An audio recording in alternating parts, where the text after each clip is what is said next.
meeting on January 27th. We'll start with the roll call, please. Yes. Director Anderson? Here. Director Lindor? Here. Director Paul? Here. Director Daniels? Absent. She will be joining the 6 o'clock session. Director Edwards? Here. Vice Chair Oglesby? Here. Chair Riley? Here. 6 members are present. Okay, is there any public, There were none outside. and is there any on Zoom? No, there are not. Okay, well, And Chair Riley, when you're ready, I will just need a few minutes to lock the meeting before you go into closed session. okay, Do we give an intro first, Dave, for the public or? Certainly can. We are meeting in closed session on 2 items. The first is for public employee performance evaluation of the general manager. And the second is for legal counsel regarding existing litigation. This is the Monterey Peninsula Taxpayers Association. There's 5 cases listed. And we're actually going to invert those two. Right. And one of the reasons for the inversion is that you have special counsel online who will be making presentation to you on the 5 cases of existing litigation. Okay, Chair Riley, if you want to formally go into closed session so that the AMP staff can recognize we're going into closed session.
Yes, I'm telling. Yeah. Oh, yeah. Recording in progress. Okay, we're convening the, mayor and water district for, January 22nd. Roll call, please.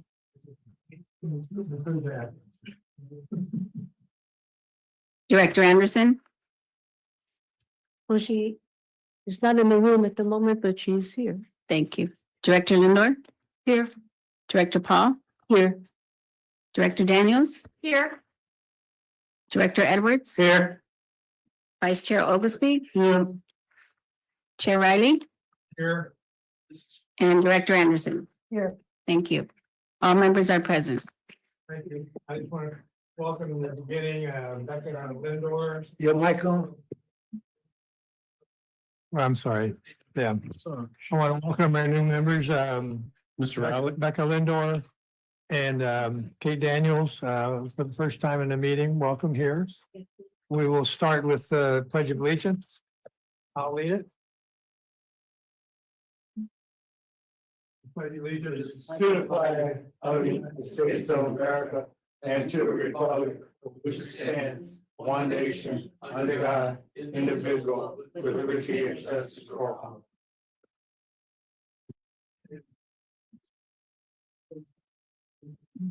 Are there any additions and corrections to the agenda?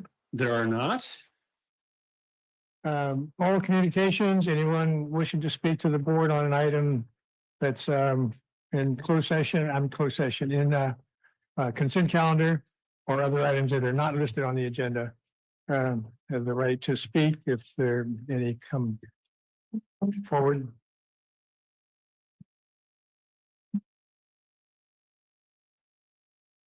Like to welcome Kate Daniels. Thank you for representing District 5. Thank you.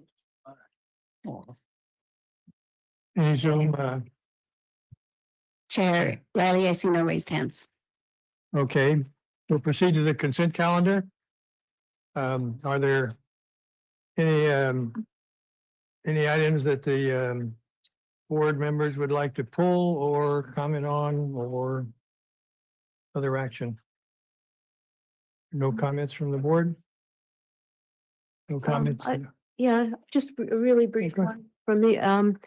Our our relatively new CFO, Nishil, has been systematically making improvements to everything related to how we manage our finances. The annual financial report, for example, he's doing an excellent job, and I think everything that is public as always, but making the information more clearly presented, easier to understand, and so on. So I just want to let people know that that's an improvement. Okay, thank you. A motion to approve the consent calendar? I moved here. All in favor, say aye. Aye. Aye. Motion carries. General Manager's report? Thank you. While we're waiting for the first one to come up, I just want to say there are a few reports here because it was a relatively short action agenda, but I'll try to be efficient anyway. And I guess we'll keep our CFO another month or two since he's.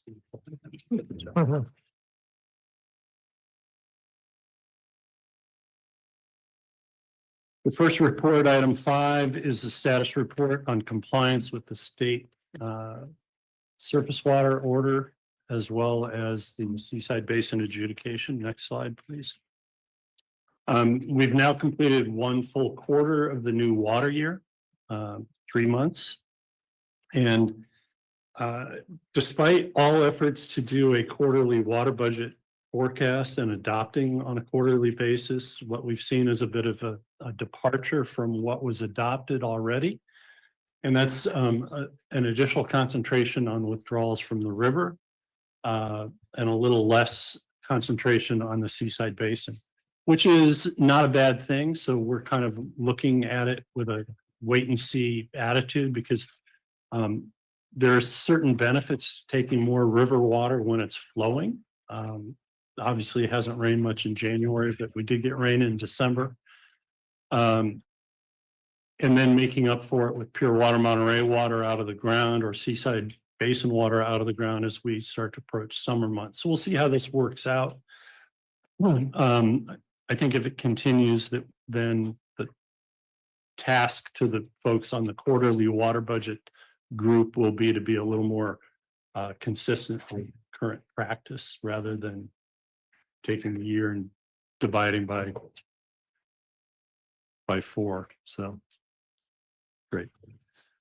So what you see on the first page on this page, the Carmel River Basin, you can see that overemphasis, the 996 versus the target of 710.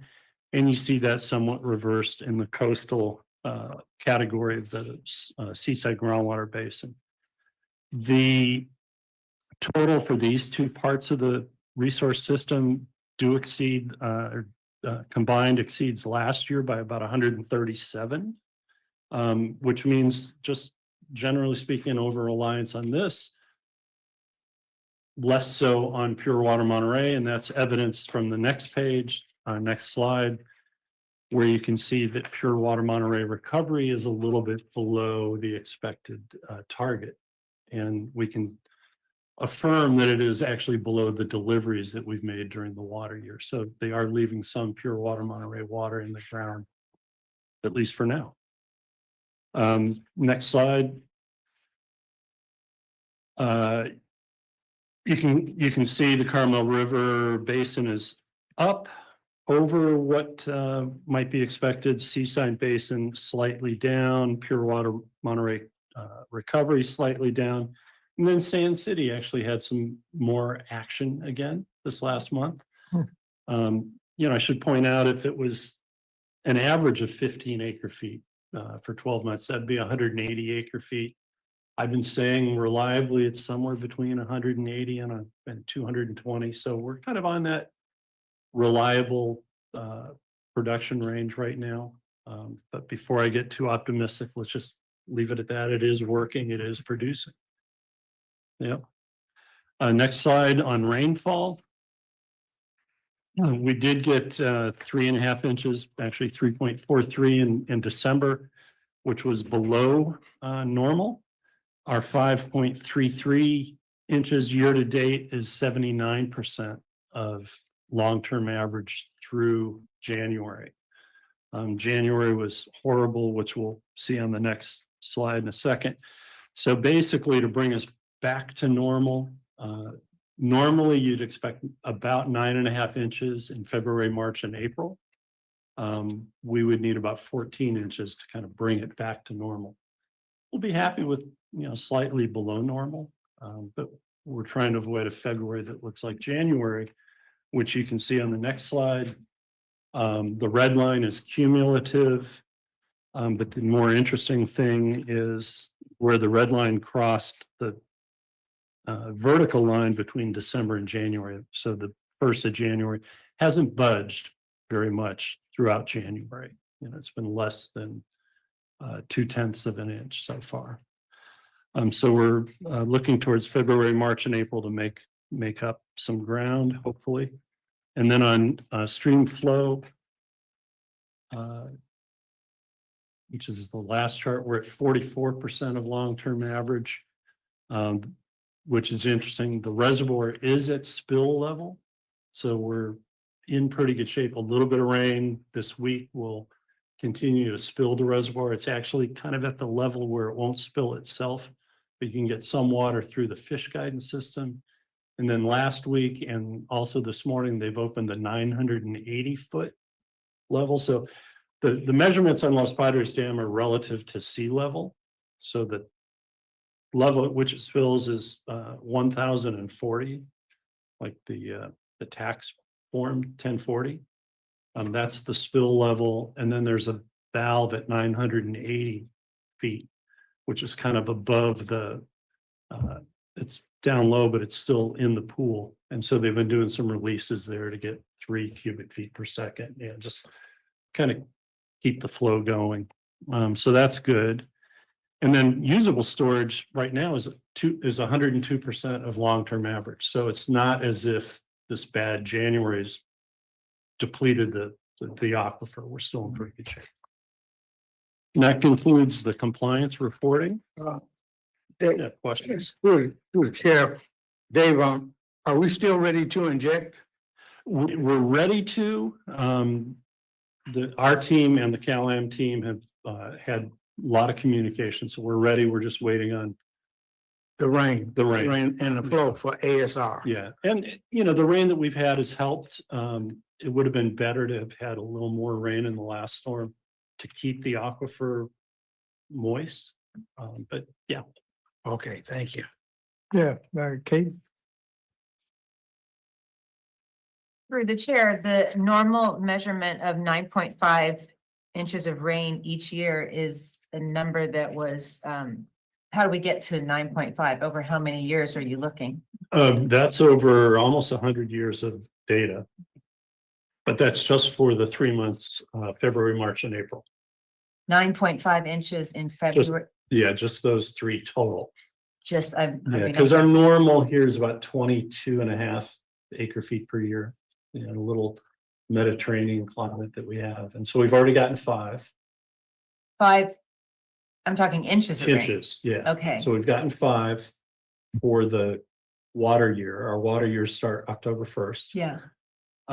We got pretty much nothing in January. So we're looking for about 14 out of February, March, and April. And where is that measured? Up at San Clemente, where San Clemente Dam used to be. Okay. Yeah. I guess I've only been measuring since I was a child, and I would think 9.5 is a huge year, but Yeah. that seems like a lot of rain for this area and a good rain year, whereas I know we've had some great rain years, but Right, and- over the course of my and a lifetime, normal year those were abnormal. is a good Yeah. rain year. And so a normal year is, 9.5 inches over those 3 months. Wow, Yeah. I'm behind. Okay, that's great. That's really good. Any other questions? Great, we Okay. can move on to item 6. Item 6 is just a follow-up on some questions that were presented to you at a previous board meeting or two. And this is on hotel occupancy and water demand on the peninsula. And starting first, C Monterey is kind of the recently refreshed name for the Convention and Visitors Bureau. And so I'm relying on some of their recent data in this presentation, and then we're also going to rely on a different source of data. Next slide, please, Sarah. So this is national trends on occupancy, average daily rate or ADR, and revenue per available room or RevPAR. So you get to learn new things. The point here is that for the coming year, when this was written, what they mean is 2024, occupancy nationwide was expected to reach pre-COVID levels for the first time since COVID. And as you can see, the yellow bars, the pre-COVID year is 2019, the very first bar, and it's occupancy index. It's just an index of 100. And you can see where 2024 was expected at 99. So relative to 100, it was almost completely back. And the expectation in 2025 is 100% back. And you can see how average revenue per room or the daily room rate has actually more than made up for it in terms of the percentage increase. The next slide is California. Sarah, there we go. And this one, indeed, California was lagging the nation a little bit. Here they said it's about 9% lower than pre-COVID levels. What you can actually see on the page is that it's closer to 6% for 2024 versus 2019 in visitor volume. Now let's turn our attention to Monterey. I'm saying that the results from the expert who gives the Convention Visitor Bureau their data said that Monterey is off by about 8% from 2019. We'll see some data in a second that says it might be closer to 6%.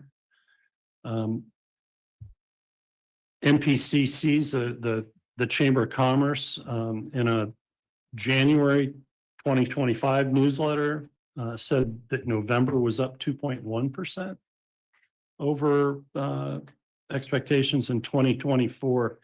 Year to date was up 1% compared to 2023. So anyway, in that range of 6 to 8% below pre-COVID. Then the next section is data from the Tourist Improvement District's experts. The Tourist Improvement District is countywide. There are sub areas. So this is where the TOT, the transient occupancy tax revenues get tracked and information is provided as to the activities. And so their data, and this is all pre-COVID data up through and including during COVID in 2021. On the next chart, Sarah, the blue bars here represent occupancy rate, and the numbers are on the right-hand side, the right-hand axis. And what you see is an average pre-COVID of about 73%, which is Monterey's normal occupancy rate on an annualized basis. The next chart shows Monterey in orange in the bars compared to California as a whole in fiscal 19, so pre-COVID. And you see there's that 73%. And over on the left side, it says that while a 73% occupancy rate may leave an impression, there are numerous available rooms. This is close to full capacity for a leisure destination, which we are. So 73% is pretty good. The next chart shows theoretically that if you took the low months, in this case, the 6 non-peak months, which average 64%, and managed to get them up to what the high occupancy months are, like 80%, what you could do, well, that's all fine and good. That's conjecture. And I'm sure the tourism group finds that helpful and interesting and instructive. From our standpoint, it just reiterates that we're basically 73% occupancy, which is a good number for our kind of destination. So when we look at 73%, and you go to the next chart, and here's City of Monterey's own occupancy pre-COVID. This is 4 years, 2016, 17, 18, and 19. You can see they were averaging, closer to 75%. So a little bit above the Monterey Peninsula average or the Monterey County average of 73%. And then the next chart, you can see some post-COVID years in 22, 23, 23, 24, and it is a little lower, 69, 68, 67%. Next chart, please. So then the question is, well, does our reliance on AMBAG models include the hotels? And, here are the 4 big hotel projects that are coming. Sand City's new Marriott, Pacific Grove's Kimpton Place, or whatever they're going to call it. Pacific Grove's American Tin Cannery, and then the new Hyatt Bayonet and Black Horse in Seaside. That one, of course, is going to be served by Marina Coast Water District, but the 3 others, that's our service area. And the question, of course, is, well, are they part of the forecast? I've been having conversations with a number of folks saying we have a non-residential forecast over 25 years that includes job growth. And I don't know where those jobs are coming from, if not for hospitality increases, because we don't have any large scale employers coming. So I'm hopeful that we're counting the hotels, because we're certainly counting non-residential increase in water demand. And as I said, it's got to come from somewhere. So this text is just from AMBAG's description of its forecasting, and it's just to remind the viewer that in fact, AMBAG does look at new projects. They interact with the jurisdictions. They send out the assumptions. They have meetings. They revise based on those meetings. They send out revised assumptions, and they send those out for comment. And then there's 3 pages, 4 pages actually, one mislabeled page, but these are the meetings, and the yellow highlighted are the meetings inside our jurisdictional boundaries. There are about 19 of them. And so we have to conclude that the subject of new hotels probably came up. And then the pie chart, go ahead one more, Sarah. This is water demand by use. And you can see commercial is roughly 27%.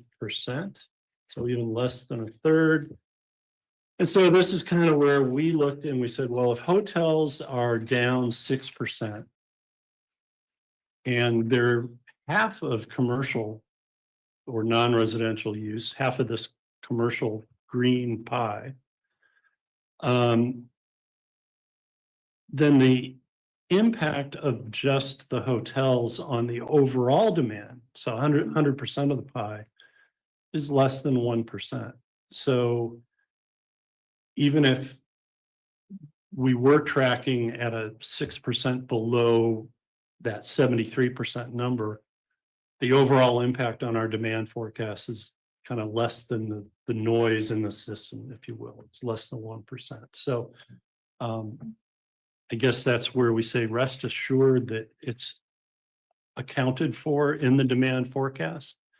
AMBAG's forecast. AMBAG's non-residential forecast, and that we've captured most of the essence, if not all the essence of it, because that is probably the largest job driver, and therefore visitors plus new seats in the restaurant plus new service personnel all get wrapped up in that, you know, new hotels and increase in occupancy. So suffice to say, it's pretty much in our system and in our forecast. And we've got the luxury of the passage of time coming up to, you know, make adjustments if we need to. But that concludes my report on this item. Kate, I'm sorry, question? Bruce, through the chair, I just see this now, the text. What would AMBAG say? I mean, have we just asked them to answer that question, whether or not hotels are included? Yeah, that is their text. So I mean, I haven't had a chance Yeah. to read this. I don't know if we got this before and I'm just delayed. no, well, it's been seen, but no, Okay. that's text from their 25-year metropolitan transportation plan. So if we were to ask or look in all the materials that they have provided, they would conclude that hotel growth and hotel room growth is included in their forecast. I'm not sure they would lay it out that specific, but when they went to talk to Pacific Grove, I would be shocked if they said, well, the subject of the 2 new hotels never came up. I mean, but I can't confirm. And then independent of all this, the hotels that are moving forward all have an allocation of water. Yeah. Yep. Thank you. Okay, Okay, no, item 8 is an update on the Pure Water Monterey expansion project. Item 7. Oh, yeah, it is. It's just, I don't know why, but mine says item 8 on it. It is item 7. And this is a single slide. Next slide. And this, I don't know if you can enlarge that. Thank you. Thank you. Yeah, perfect. It's probably easier to look at the materials you have, but item one that I'd like to point out is as you go down to lines 12, 13, and 14, the AWPF, that's Advanced Water Purification Facility. Those blue bars are basically complete as of middle of this coming summer. And you can see that the closeout blue bar is July of this year. So that's not really the critical path. They can afford some room.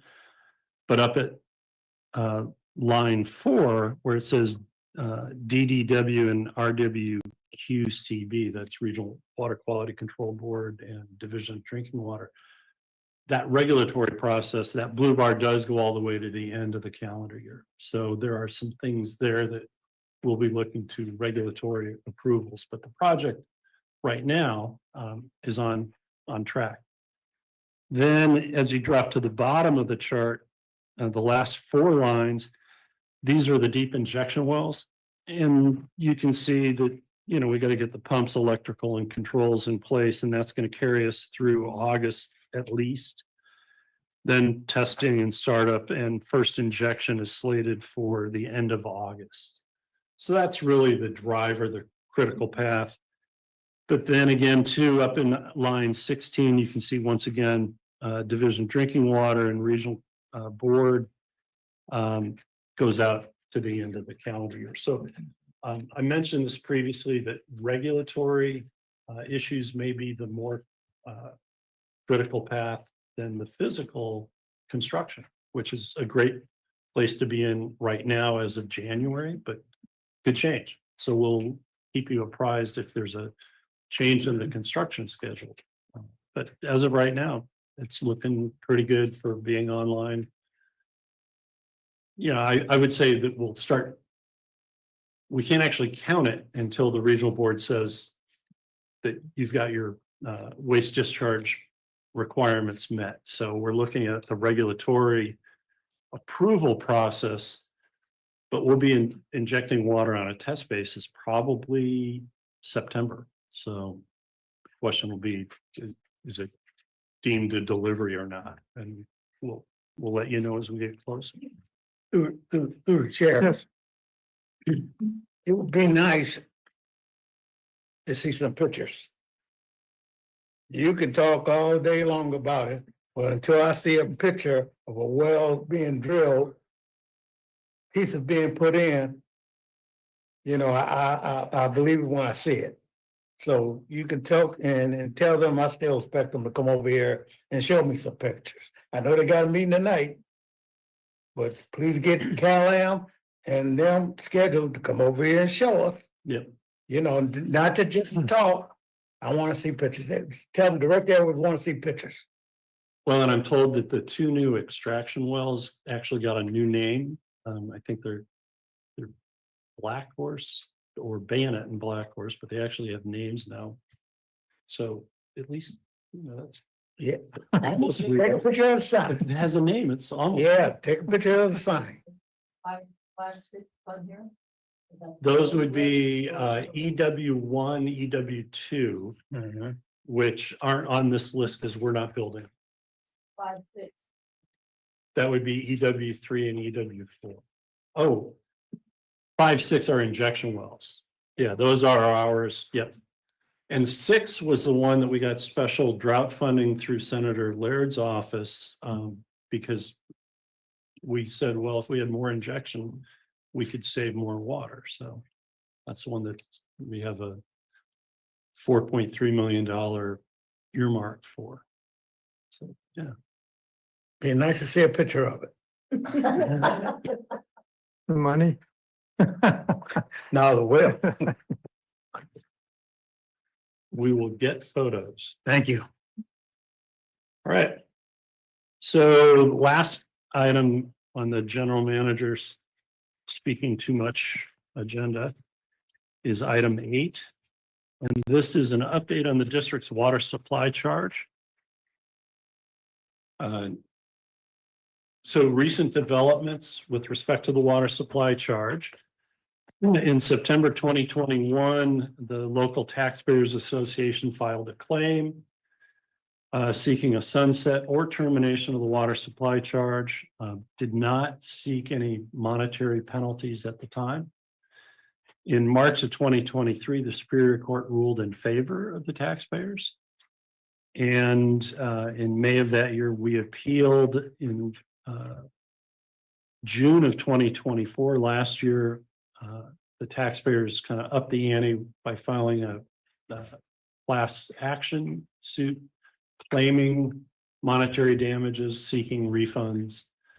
And in September of 2024, the appeal was denied, which put that case back to the Superior Court decision, for which we then are deemed to have been the loser.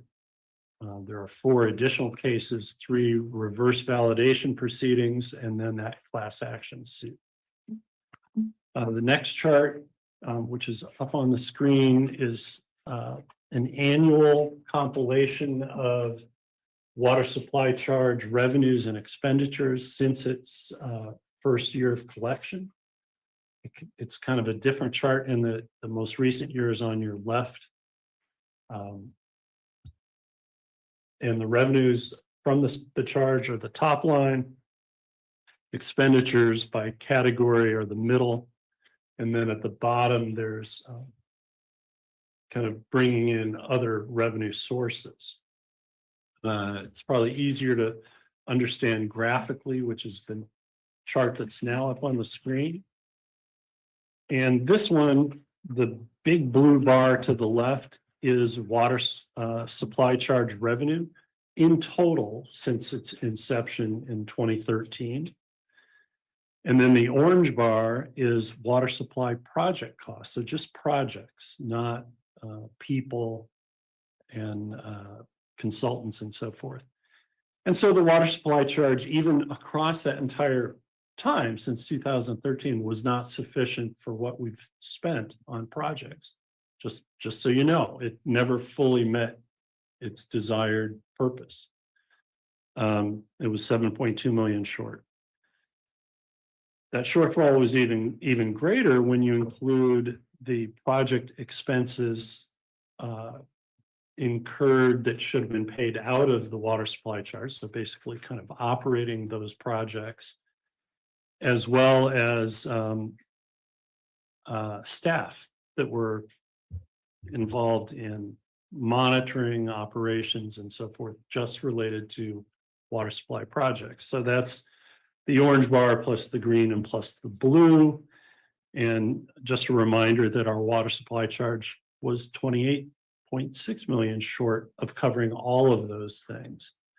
But we did receive some other revenues, reimbursements for ASR O&M expenses and some grant monies.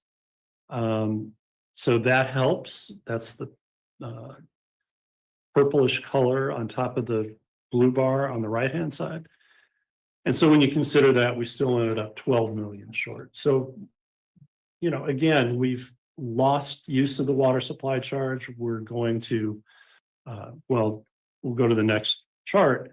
But the important takeaway is for everybody who thinks we were whatever double dipping, we weren't. We were spending those monies on what it was intended to be spent on, and it still wasn't enough. So we were borrowing from other sources of revenue available to the district to spend on water supply related expenditures.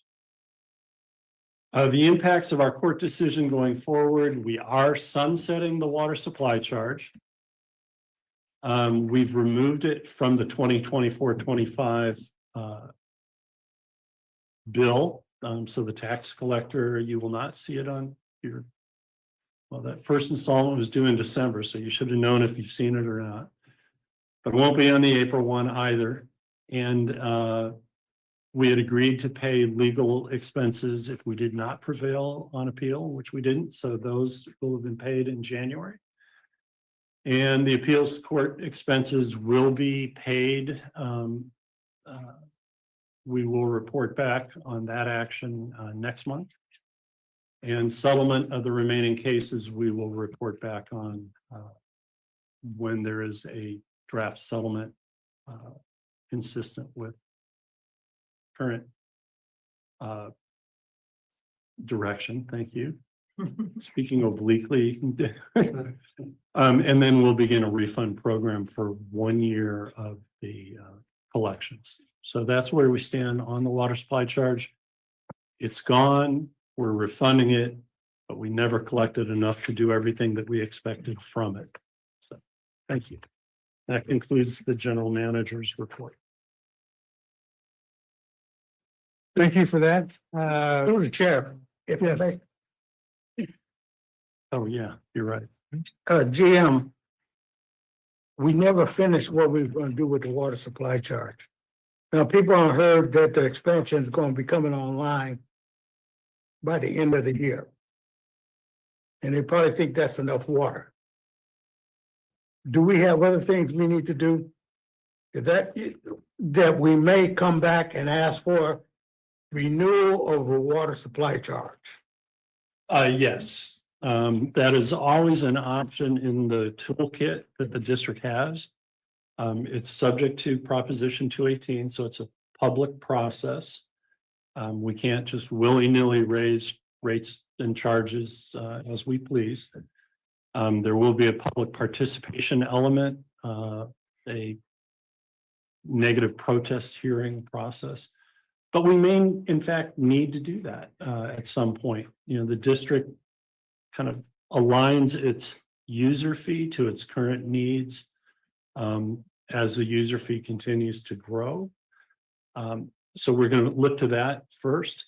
But if we had an extraordinary expense, or if we wanted to move forward, for example, with a new ASR injection well, which has been talked about as a sensible kind of redundancy or addition, we might come back specifically for that. You may recall that the water supply charge that we've now sunset, or we're not collecting, had a component in there to repay the Rabobank loan that became the Mechanics Bank loan that was specifically targeted to the ASR project.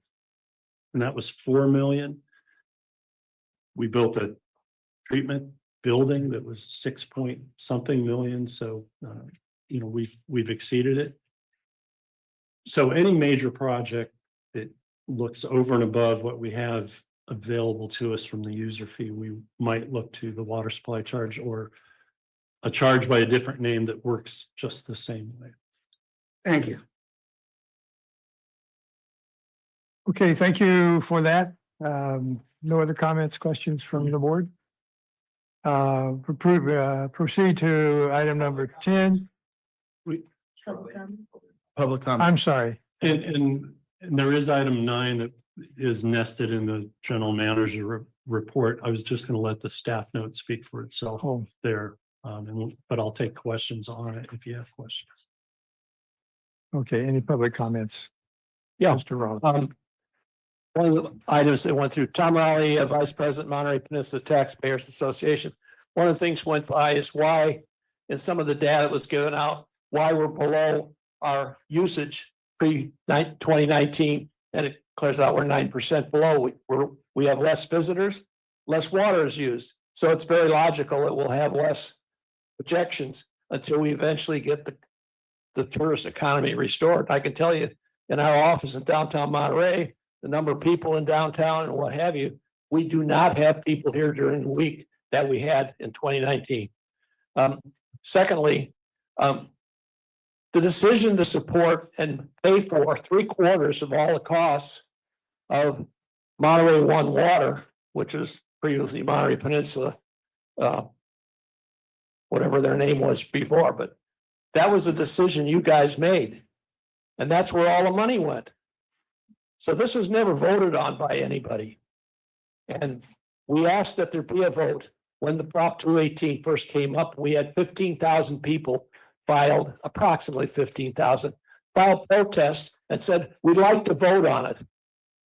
And you guys went ahead, only one director at that time, Mr. Potter supported putting it to a vote.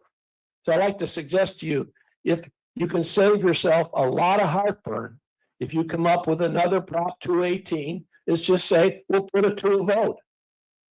Instead of trying to wing it through, because we'll be ready for you this time. So, rather than be disappointed, get turned down publicly and have people vote against you, I suggest that you just say, we're going to put it to a vote up front at the beginning. Thank you. Thank you. Any other public comments? Anyone on Zoom? Chair, yes, I have Susan Schiavone. 1 minute, Susan.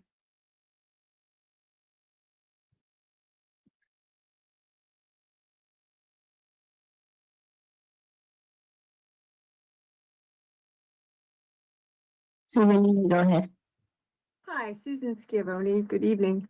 I just want to not be negative about this because a lot of good work was done by the district while using the water supply fee. And I think you should be proud of the work you did, whether it was funding Pure Water Monterey or working for ASR or whatever it was that was done. I think it is not fair to point totally negatively at this process, whether they thought it should go to a vote or not.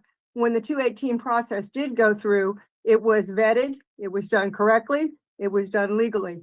And so therefore, because it wasn't voted on, it's not an issue at this point. That might be an issue in the future, but I want to make sure that the credit is given to the district for the good work that you have done. Thank you. Thank you.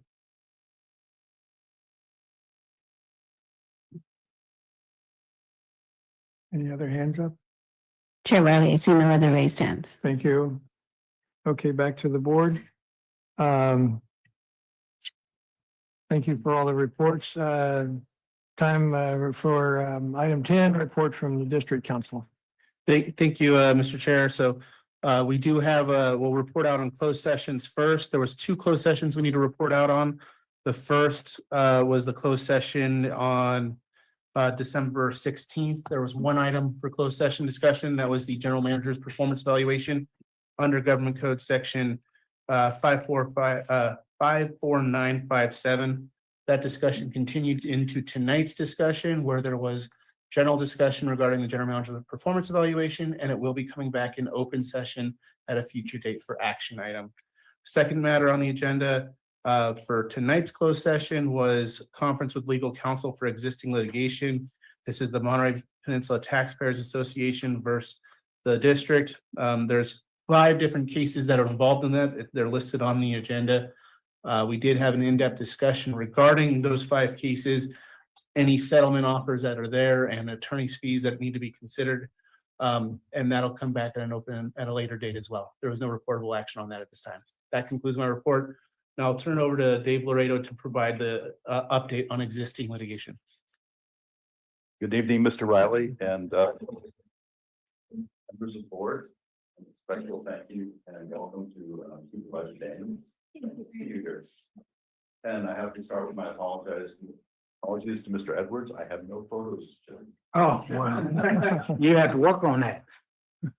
So just putting this into context, because you've had a closed session on these matters, but the board about 8 months ago asked, because of our several matters of litigation ongoing, that we include in our monthly board packet a public discussion, non-confidential discussion of the pending matters so the public has a general sense of that which is going on. The first set of cases are the Monterey Peninsula Taxpayer Association cases. Your general manager did characterize this.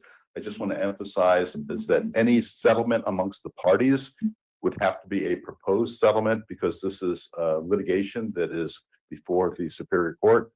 And a final settlement would have to be fashioned in a way that it would be submitted back to Judge Panetta, who's the presiding judge in those cases. And Judge Panetta would have to authorize the settlement that is reached. But we are optimistic that a settlement will be offering in such a way that we'll be able to resolve all of those matters of pending litigation with the Taxpayers Association. We also have the ongoing litigation. Well, I'm sorry, I wanted to mention that we do have a case management conference in the Monterey Peninsula Taxpayers Association cases, so that if there's not a resolution between now and March, we have the next case management conference in those cases is March 25th. Moving to second item of litigation, and that's the Water Management District's action against California American Water Company. And this is the lawsuit that embodies the district's efforts to fulfill the electorate's mandate under Measure J to acquire ownership and operation of CalAm's Monterey Division water supply facilities. CalAm has now filed its answer in this case, and that was filed on December 16th. There is the next case management conference in that case set for March 4th. We anticipate at that time, and we have an obligation to meet and confer with CalAm before that, that we'll be able to lay out what the litigation steps will be in the next, in this case, for the next several months, probably through the end of this year. We are in the discovery stage. There are indications that CalAm may want to test the district's legal ability to proceed. So there may be some bifurcation of that. We don't know exactly what the form that will be, but we anticipate that that will happen during this calendar year, that will be teed up for the judge. I should have mentioned this earlier. This report is actually a written report that's in your board packet and it's at page 49. One thing I'm not going to go into too much detail, but it is described on page 50 of your board packet, is that there's one development in this area of the law. There's a legal action involving other parties with respect to the attempt of the town of Apple Valley to acquire by eminent domain a private water utility.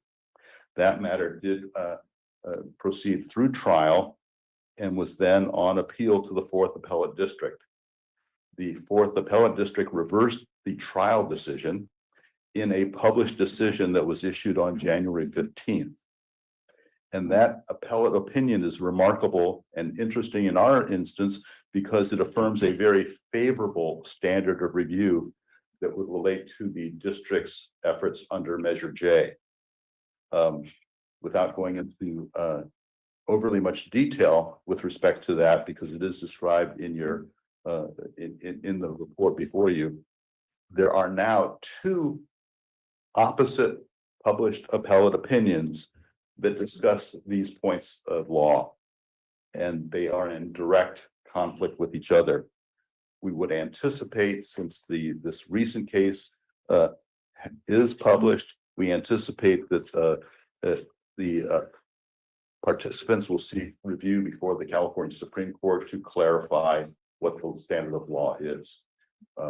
Our view is that the opinion in this matter, favorable opinion, is very detailed and well reasoned, and we're optimistic that that will be the standard that will be adopted. One thing that is clear: there's enough time for that to be resolved before we have a final resolution in our lawsuit against CalAm. But it's worth watching as to what happens there. But I'm optimistic that the rule of law that has been enunciated by the appellate court is going to stand, and that will be applied to our instance here. The district is also involved in litigation with respect to LAFCO and LAFCO's decision as to whether or not the district has the power to acquire CalAm. The Judge Wills ruled in December of 2023 in favor of the district and against LAFCO, and CalAm was a real party in interest. And that matter is now on appeal before the 6th Appellate District. The court granted CalAm an initial request for a 45-day extension. So CalAm was to have filed their opening brief on the 20th of this month. The appellants have since asked for a further extension of time to February 20th. And the court has granted that. So that will be the next step, is that CalAm will file their brief. Thereafter, it will be our turn to file our brief. The bottom line is that we expect the matter will likely be fully briefed and ready for oral argument by early summer. And then the matter will be before the appellate court, testing whether or not LAFCO's actions were procedurally correct or well-reasoned and should be stand, which was the Judge Will's decision. We also have matters that are pending. Oh, I'm sorry. Another matter is the district did join with other petitioners challenging California Coastal Commission's action to issue a coastal development permit to CalAm with respect to CalAm's proposed desalination project. That matter went to hearing, and the other parties alongside the district were the City of Marina Coast Water District, and the Marina Coast Water District Groundwater Sustainability Agency, in addition to the Monterey Peninsula Water Management District. Opposing parties were the Coastal Commission and California American Water Company as the real party in interest. The court held 2 days, full days of trial on the merits. The first was in December 9th of last year, and the second was on January 6th of this year. Judge Wills was the presiding judge, and he took the matter under submission, and the matter is pending. We have not had any indication as to when a intended or final ruling will come. It is possible, based upon the judge's comments from the bench, that he may have some focused questions to the parties, so there may be some post-hearing briefing that he may require. That's not legally required. That's entirely at the judge's discretion. In terms of matters that are pending before the Public Utilities Commission, it's been a very unremarkable month. The matter that's pending before the Public Utilities Commission related to CalAm's amended water purchase agreement. This was divided into multiple phases. The current phase has a focus as to the need to update water supply and water demand calculations that relate to CalAm's water system. The evidentiary record has been submitted to the commission. The matter has been briefed by all parties and is now lying before the commission. A proposed decision is not yet being implemented. CalAm has asked for an opportunity to rehear and reconsider that. There's a deadline for an order that extends that was published on December 17th, and the matter was assigned to a new assisting administrative law judge. ALJ Robert Haga was the sole ALJ assigned to the case, and as of December 17th, ALJ Jack Chang has been assigned to work with ALJ Haga. So it is a very lengthy record. What this will do in terms of the timing of that case, it is hard to say. So stay tuned. Another matter before the Public Utilities Commission is CalAm's 2022 general rate case. That matter is still pending before the commission. The commission had previously ordered an extension to the statutory deadline in that matter to March 30th and has now extended the deadline to June 30th.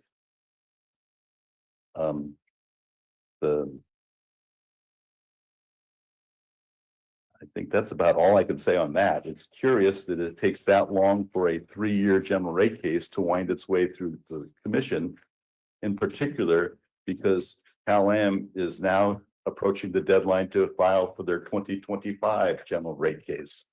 And we anticipate that CalAm will have to file its application for its next 3 years in 2025. So as you can see, the commission is quite backed up. the district has been a party to these proceedings because it helps inform the district as to some of the operational aspects of CalAm's system. And it is a way that we can request information through the Public Utilities Commission process that is much less time consuming or as difficult as it would be in engaging in discovery, which we would also have a right to do before the in our case before the Superior Court. We are also involved in another PUC hearing concerning acquisition rate making. And this has to do with the rules by which CalAm and all other public utilities can acquire systems and how that affects ratepayers. I think there are some very great questions of equity that are involved in this. We're not sure when the proposed decision will be issued. The statutory deadline that had been set for September 12th of 2024 has been extended to March of 2025. And now the commission has further extended that until September of 2025. So clearly these are issues that are not easily resolved, and the commission is quite frankly really bogging down in terms of their flow of business. On that last one, with respect to acquisitions, it's actually a rulemaking, and so they're trying to, evolve how the Public Utilities Commission should look at these things. We're following it very closely because, in some respects, what's good for the goose, good for the gander. Let's see what the investor-owned utilities are seeking. But in that particular proceeding, just last week, 3 public interest organizations just filed for party status and were approved.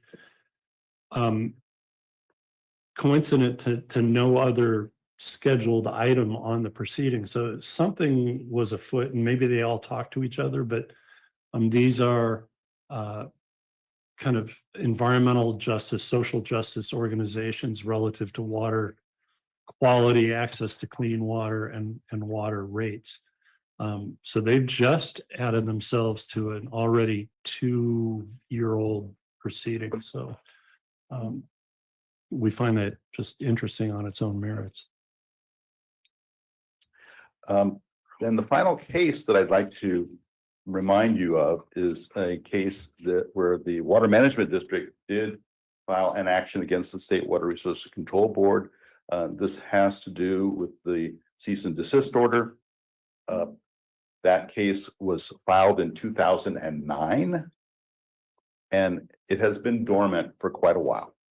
And we're not proposing that it should be anything other than dormant. But one of the parties that intervened in that action was the Sierra Club. And the Sierra Club's attorney in July of last year did communicate that they have a desire to reactivate a claim for attorney's fees in that case. They would only be entitled to attorney's fees if they were deemed the prevailing party and had a significant contribution to the result. From our perspective, there is no result yet. The matter is pending. There's no action currently. I don't have an answer as to why the Sierra Club is now reactivating this claim. I have some guesses, but I'm not going to articulate them now. But the case has not been dismissed. There has not been a prevailing party. And we actually had an extension of time, a tolling agreement in place, but that tolling agreement did expire this past summer. So that may factor into this at all. But the bottom line is that I've had some contact with the Sierra Club's former attorney in this matter. And I've asked that they clarify exactly what is their request and what's their rationale. And we haven't gotten clear answers there. Curiously, CalAm is also a party to this matter as well. CalAm has a much larger stake and was more of a direct focus of the Sierra Club's issues. And I've been in touch with Cal Am's attorney on this matter, and they have not had any contact with the Sierra Club Council on this point. There can't be a partial settlement because there are no fees owed at this point. So I just want to make you aware of this because the demand had been issued, but it's a very unfocused demand. If and when we have something that's more viable, we would bring this to you for discussion in closed session. Mr. Chairman, that concludes my report unless you have any questions. Any questions from the board? Thank you, Mr. Laredo. I'm going to stay to see if there are any questions from the audience, and if not, then I'm going to wish you a good evening. Okay, open up for public comment.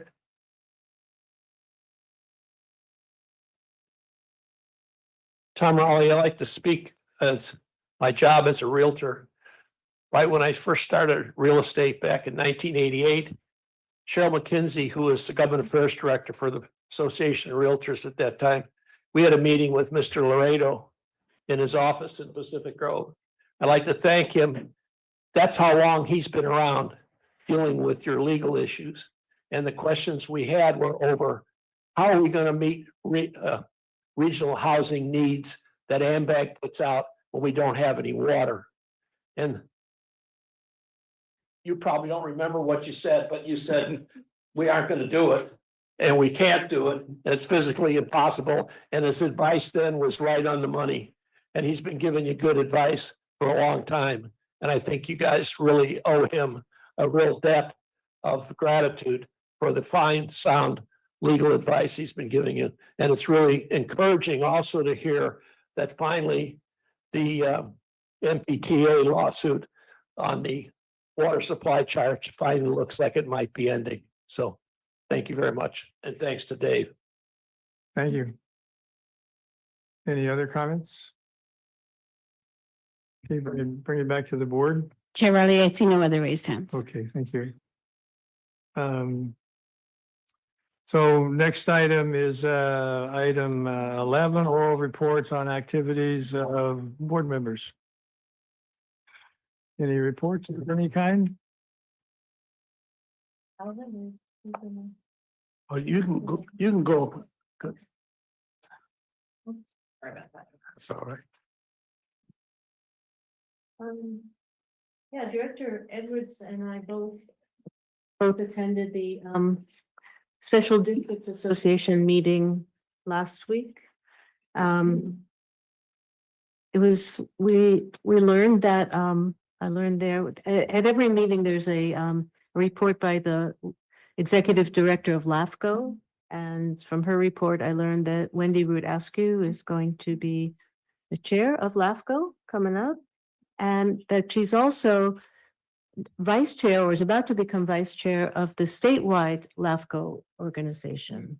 So she's really moving into a leadership role there, which is exciting news. There was a presentation by the CEO of Natividad Healthcare system, which mostly focused on the services they provide and the incredible financial challenges of providing services in our healthcare system, because the compensation paid by Medicaid and Medicare, he said, are way below the cost of providing the care. So, he said they're basically the principal provider of healthcare in the Salinas Valley corridor. And where, of course, a lot of the people living there are immigrants, various legal status. Hearing they serve the community. When they serve people, they do not ask anyone their immigration status. They serve the people who need healthcare. And but it was a reminder because of the policies that President Trump is trying to implement to round up immigrants and deport them and seemingly assume that they're all criminals.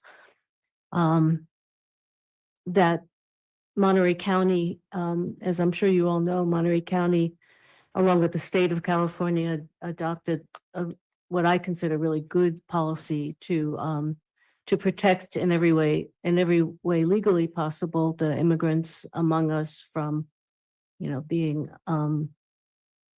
illegally rounded up. But it's a very distressing situation because this is going to make people afraid to seek healthcare, afraid potentially to take their children to school.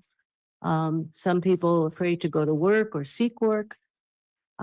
So I'm very glad at least that we live in a county where the local government and some of the employers are doing what they can do to protect these people in our community.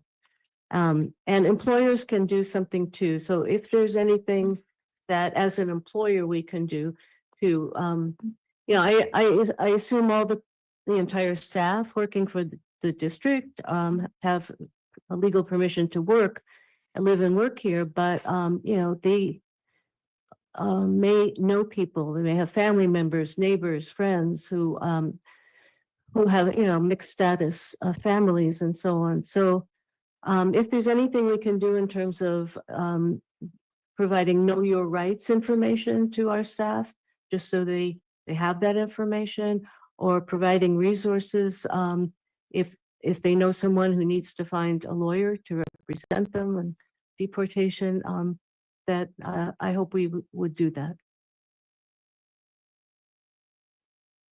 Thank you. Very good information. Any other board members with the meeting? Yes. Yes, out at that meeting, we also met with the Pebble Beach general manager. It sounds like they're gonna be trying to renew some parts to their reclamation program, project out there. I don't know if we'll be involved with the financing, but one thing we asked them to do is, can we take a tour of the place? Look around it, since it's been about 20 years or more, that project probably being renewed on new equipment and stuff. So he'll probably get in touch with you, or you can get in touch with him and see if the board want to go out there and look around and see what their financing future is. My second item, Chair, and you're going to talk on this a little bit. Tomorrow, I have a meeting with the Seaside Groundwater Basin Water Master Public Awareness Committee. I'll be sitting on that committee for the future. The chair got a statement that he's probably going to write and put you on the spot for it, introduce it, and that's the committee I'll be sitting on in the future. So that's tomorrow at 10 o'clock at Sand City Hall. So if you want to come over and sit in and listen, and it's going to be on Zoom. So I'm not going to throw out those numbers out there, but try to get in contact with the water master through the website or something and find out what that Zoom meeting is all about. Thank you. Yeah, and I want to thank Sand City for offering to host those meetings, because it's been very convenient for their generosity to help us. I also have a statement which I'm going to read. This is about the Seaside Groundwater Basin. The Water Master was created in 2007 by court order, following years of litigation about CalAm overdrafting of the Seaside Basin and who has management authority over the basin.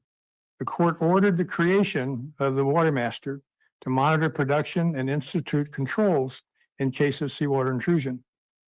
The basin is a key component of the potential water supply, since it is the mixing bowl for all the current new water sources. I have been the district rep on the Water Master Board for 6 years. My earliest advocacy was for the Water Master to focus on the money needed to finance solutions. I was always in the minority and was opposed consistently by the mantra, when additional new water becomes available via desal, then the money would come. Thus, the history of the Water Master from 2007 till 2023 was to support CalAm's desal as a solution, and the money to buy that water would just show up like magic.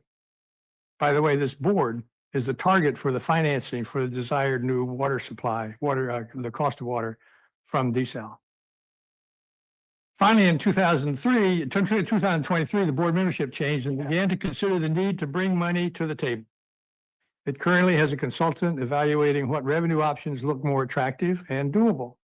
Afterwards, the water master will ask the court to grant revenue authority. The court has jurisdiction over the authorities that the water master has. I am bringing this to the board's attention because the water master is considering an outreach campaign to highlight the plight of the basin. The plight is that it needs more water in the future to help protect its usefulness, the basin usefulness, and the value to the entire peninsula. It's called protective water levels in the jargon that's used for additional water. My opinion is that the water master needs to finish its review of revenue options, make a plan, ask the court to approve, and then go public. The current outreach proposal is to consider going public now. I believe going public now will not only show water master weakness for idling or lack of action for 20 years and ignoring the need for revenue. After all, Cal-Am's desal water will not be free. My basic reason to oppose the proposal on the agenda for tomorrow is that publicity campaign is premature. I feel it will generate a negative image of the agency, like do little or do nothing, and it will be controversial and it may be counterproductive. My second reason are the optics. The proposed consultant for delivering the outreach message is a current researcher working for Salinas Chamber of Commerce and the Monterey Chamber of Commerce. The latter is on record as supporting Cal-Am's desal. This too will be controversial and counterproductive. I plan to attend the meeting tomorrow and make these comments there as well. What I'm assuming about this particular item on the agenda is that the board, like Karen and like me tonight, have situations where we learn things, we form opinions, we have questions to be raised, we have issues that we think should be brought to the attention of the board. The issue is not to discuss them because it's just a report. It's not to take action, not necessarily to schedule anything for a future agenda because that will come through other processes. But I hope that the board members feel free to kind of report on what they learn and hear and so on. So we're more informed of the broader world because we're all dealing with it. But also the focus really needs to come back on how what we learn can apply to the district, like to staff and perhaps positions in the future. So anyway, I'm hoping we do that a little more often than we have.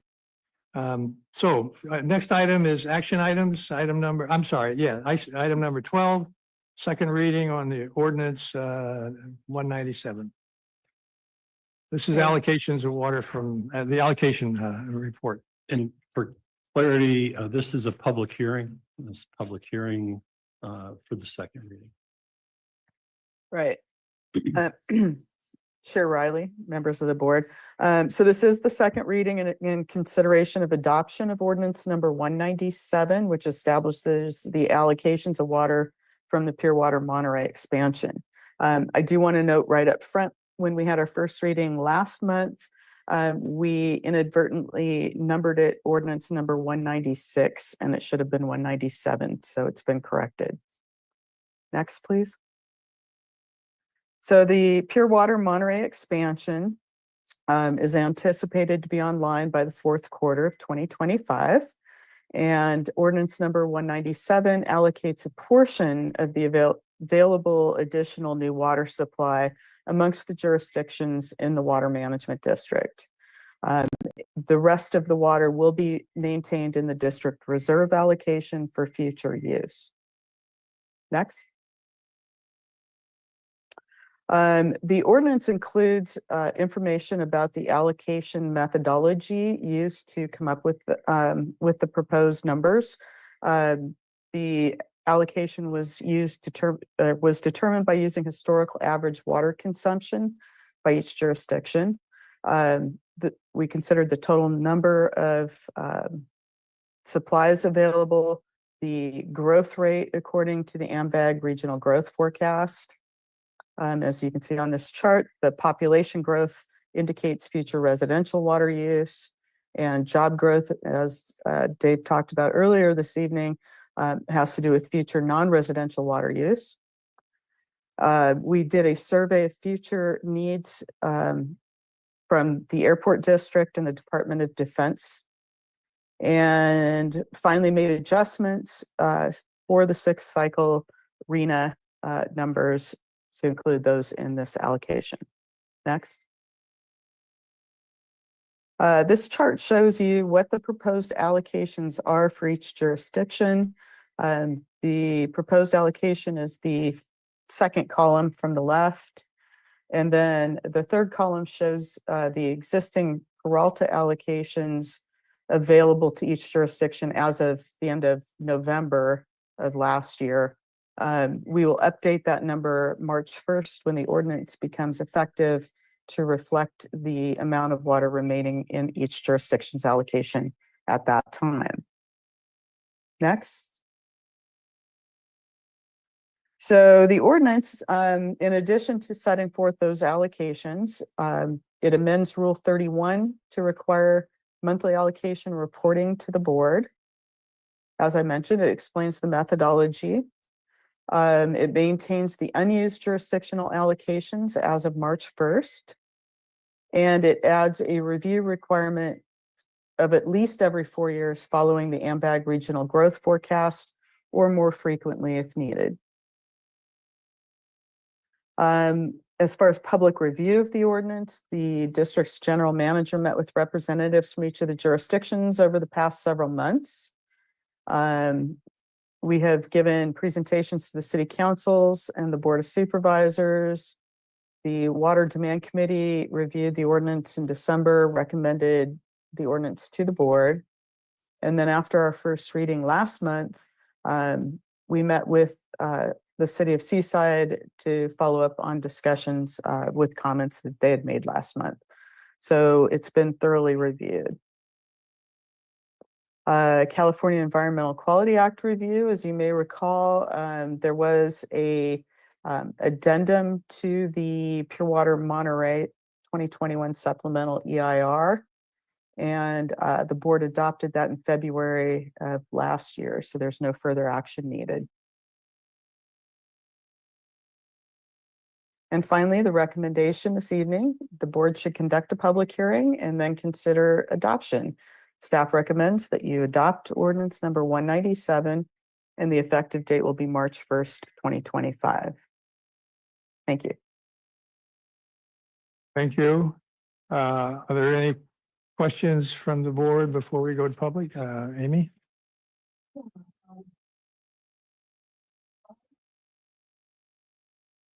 The letter they quote received on January 15th was included in this with our packet, and we were also included in a separate packet. There are for us, and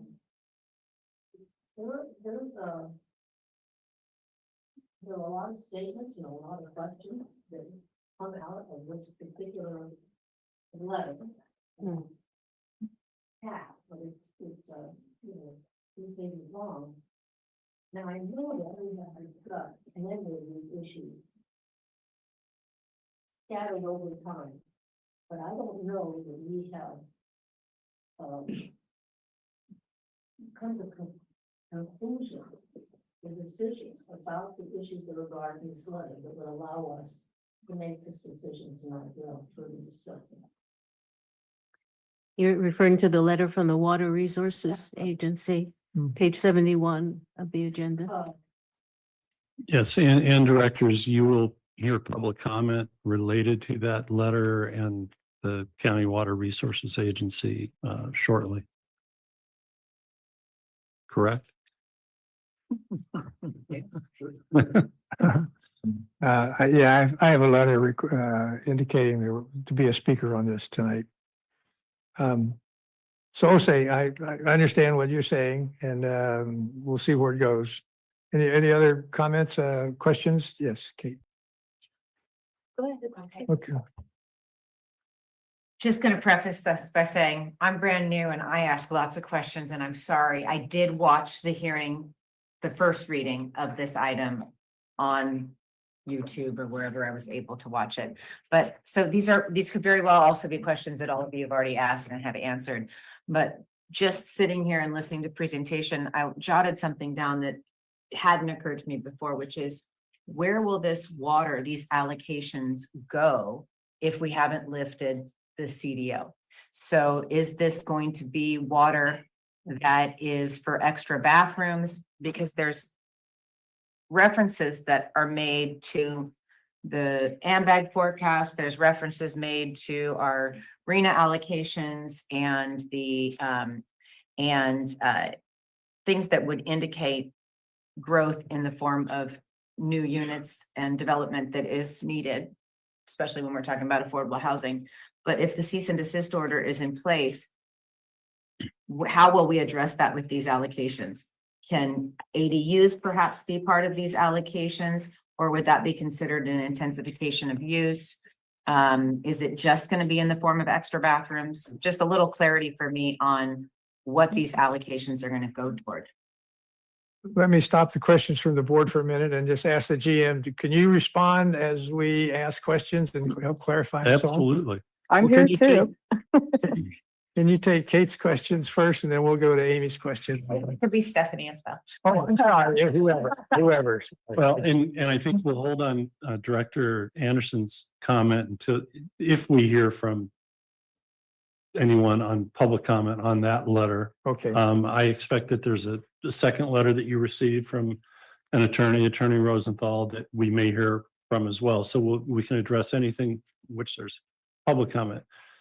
To our most recent addition, Director Daniels, it's a great question, because these allocations, given in the spirit of Christmas as we did coming to the city councils, it's not the best gift you can use, because without lifting the cease and desist order and the moratorium, you're not going to be able to do large scale projects in any of the jurisdictions. So yes, until the time that the CDO is lifted, it's primarily there for remodels, ADUs, especially ADUs on properties that could never be severed from the main parcel, can be served with the existing meter at the street. That can be done. Different jurisdictions will have to take a look at their own priorities and decide where they're going to put some of that water. But we absolutely expect some of the first things through will be small projects on existing meters, but there are some large scale projects that have kept their meters in place that this would also facilitate. You have to keep in mind that our local permitting regime may not always align with the state water board's interpretation of their own condition 2 of the cease and desist order on what is intensification use at an existing site. We permit that if there's water surrounding it, and if you're unaffected by the moratorium and you have your meter, chances are our water permit will allow that project to just move forward. But that's, to your point, it's going to be very limited use until we are able to lift the cease and desist order, which by midsummer we'll probably have a clearer indication whether there's an appetite to work with us by the state, from the state. But yeah, that's, job 1 for this calendar year is work on lifting the moratorium. And then I'm sorry, can I add a little bit to that real quick? Yeah. Yeah, a lot of the projects that we see are existing properties that are being demolished and rebuilt. And so this would not preclude them from doing those kinds of projects. The only big projects that are going to be impacted by this, or any projects that would be impacted by this, are vacant lots. And because they don't have a water meter, they will definitely be subject to restrictions. Thank you for that. Or through the You chair. gotta finish this. Commercial, like if you wanted to change the zoning and actually do an affordable housing project or something that's a Yeah, commercial, that would all be in the future or some kind of active reuse.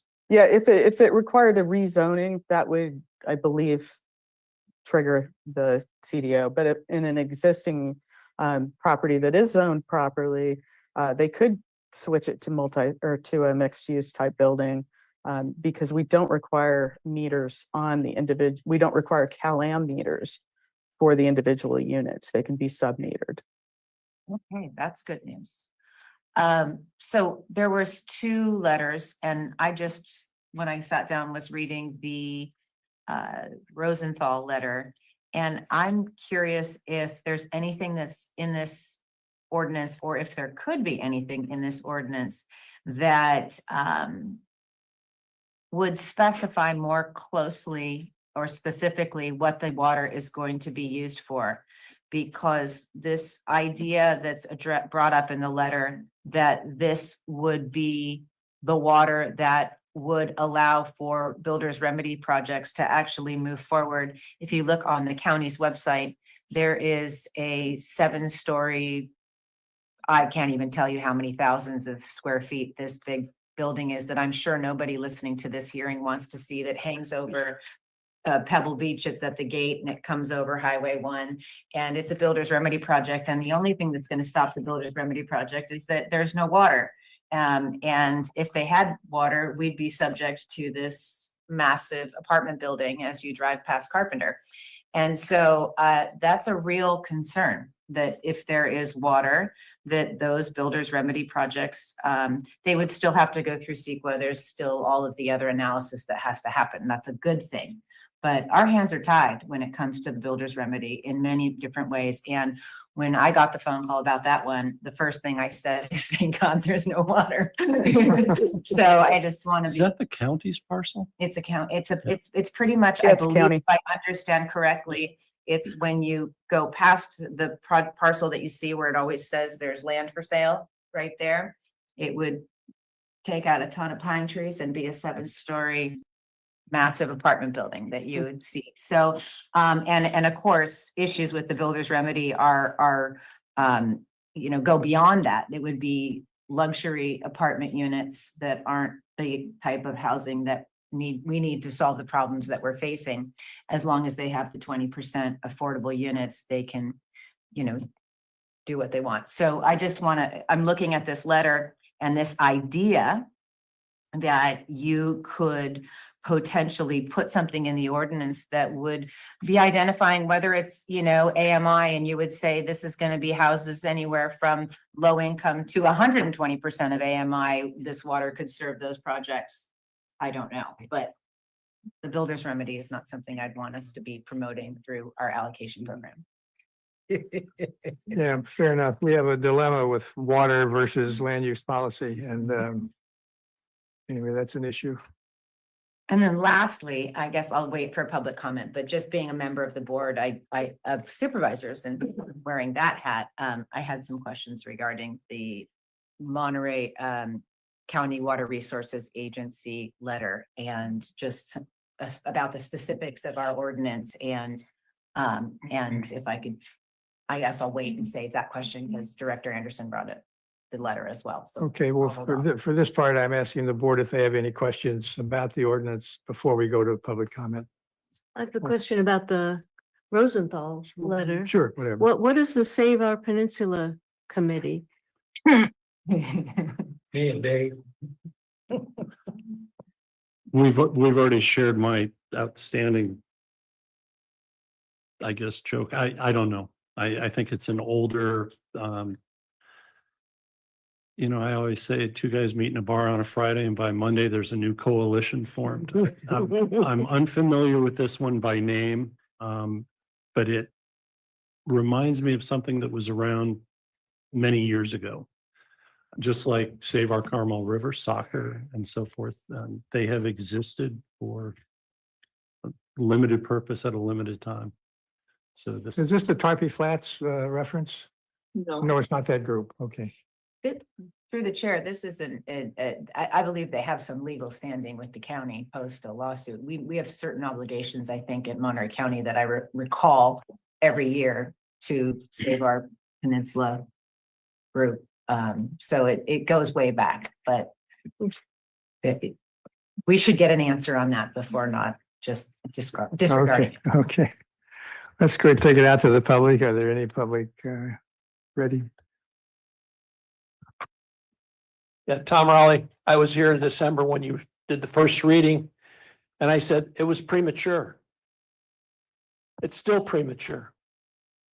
Whether you got other builders remedies projects popping up because the county has been totally delinquent in adopting its housing element, and certainly Ms. Daniels knows that as she was on the planning commission when they voted and couldn't get any movement from the supervisors.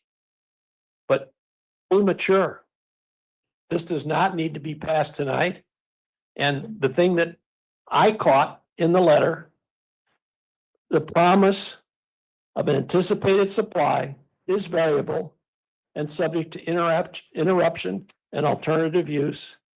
It is highly likely that repurposing of some, if not all, supply of excess wastewater will occur in the next 5 to 15 years. And the agency, Monterey County Water Resources Agency, disagrees with the characterization of this potential water supply as permanent and invariable. You're trying to divvy up water that may not be available. It's nonsense. You need to sort this out and come up with an ordinance that makes sense and turn your general manager down on this ordinance. He may be pushing this. He may have tried to sell it to the Monterey Peninsula Chamber of Commerce. He was unsuccessful. He was unsuccessful at selling it to the Monterey County Association of Realtors. The only one he's been successful in getting you to pass the first read is you guys. You need to say it's premature and go back to the drawing boards and wait to get this sorted out till you come up with a water source that is permanent and available for sure. Thank you. Thank you. Any other members of the public here for public comment? Anyone? Yes, Sue? Chair Riley, I have Melody Chrislock.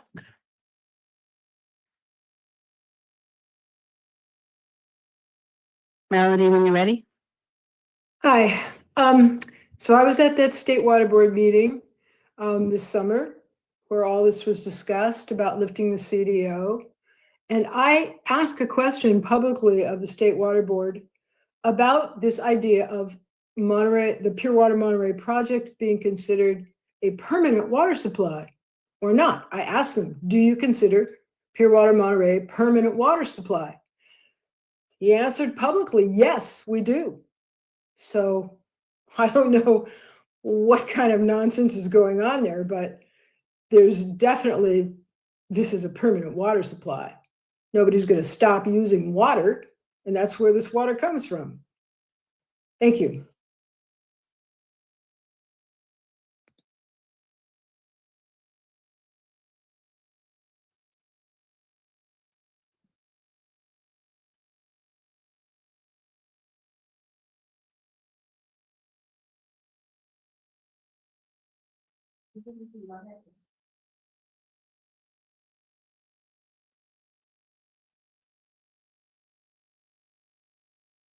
What's going on?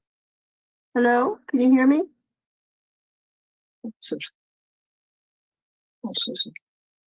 Can you hear me?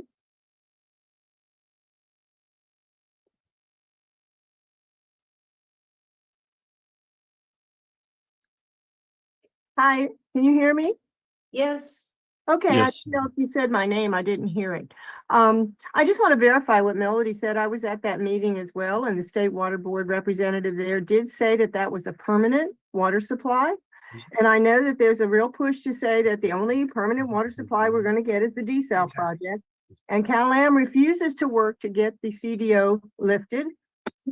And the CDO could be lifted, and this could all go forward if there was cooperation, but I don't want to get a slanted story on that, but that is what we heard at that meeting.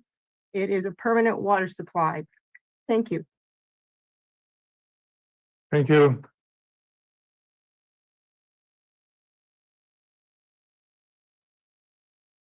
Richard Rosenthal, you may go ahead.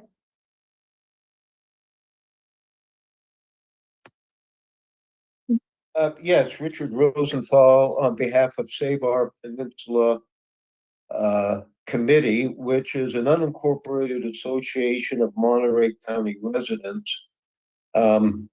People were asking questions about it. It probably has more judgments against the county of Monterey than any other association on the peninsula. And its most recent judgment was for the mitigation monitoring reporting program, which is now a fixture of the of Monterey County and the planning department. I hope that answers that question. Obviously, people got my letter. I'm in agreement with previous speakers that this is premature. The water is not going to be online until the fourth quarter, as noted in the staff report. And, you know, essentially what you're really doing is allocating water credits. I think it would be a better solution and consideration to continue the hearing and start considering how your body can influence the direction and use of future water for low and moderate income and infill housing. I know the board is of the opinion, or at least some members are, that Rule 30 prohibits that. But I think if you look at Rule 30C, it seems broad enough for the agency to take environmental and environmental justice issues into account in the allocation of water in these times when there is a very bad situation dealing with not only homelessness, but the failure to produce low and moderate income housing. So I think the continuance of the consideration of the ordinance, along with considering what the agency can do for low and moderate and infill housing is the way to go. It's going to minimize impacts, and it will hopefully comply with state housing plans. Anyway, thank you. If there's any questions, I'd be happy to answer. Thank you for your comments. Any more on Zoom? Fran is. Yeah. Oh, yeah, there's Fran. I see no other raised hands, Chair Riley. Did So am Fran I want- correct? We finished public comment? Fran, not yet. Let's have the chair continue public comment, and then we'll have Fran speak as part of staff. Okay, public comment continues. Good evening, board. R. Darian, General Manager, Monterey County Water Resources Agency. You know, I'm not here to, I'm not looking to make further comment. I think the letter, you know, conveys our concerns on the matter quite well. Certainly happy to answer any questions you might have about it, but I don't need to reiterate what it says. I do want to take the opportunity, however, and thank Mr. Stoll for his time and his willingness to engage in constructive dialogue about the issues we've raised. And I think that's been very helpful in terms of, you know, bringing us where we are. So, but I am happy to respond to any questions about the letter that you might have. Are there any questions from the board on the letter? I want to thank you for tolerating an hour and a half or 2 hours of wait time. No worries. Thank, I think the issues that, there's a particular issue that, is in your letter that I don't know that we've discussed it a lot, is about the, hang on a second, I'll find it,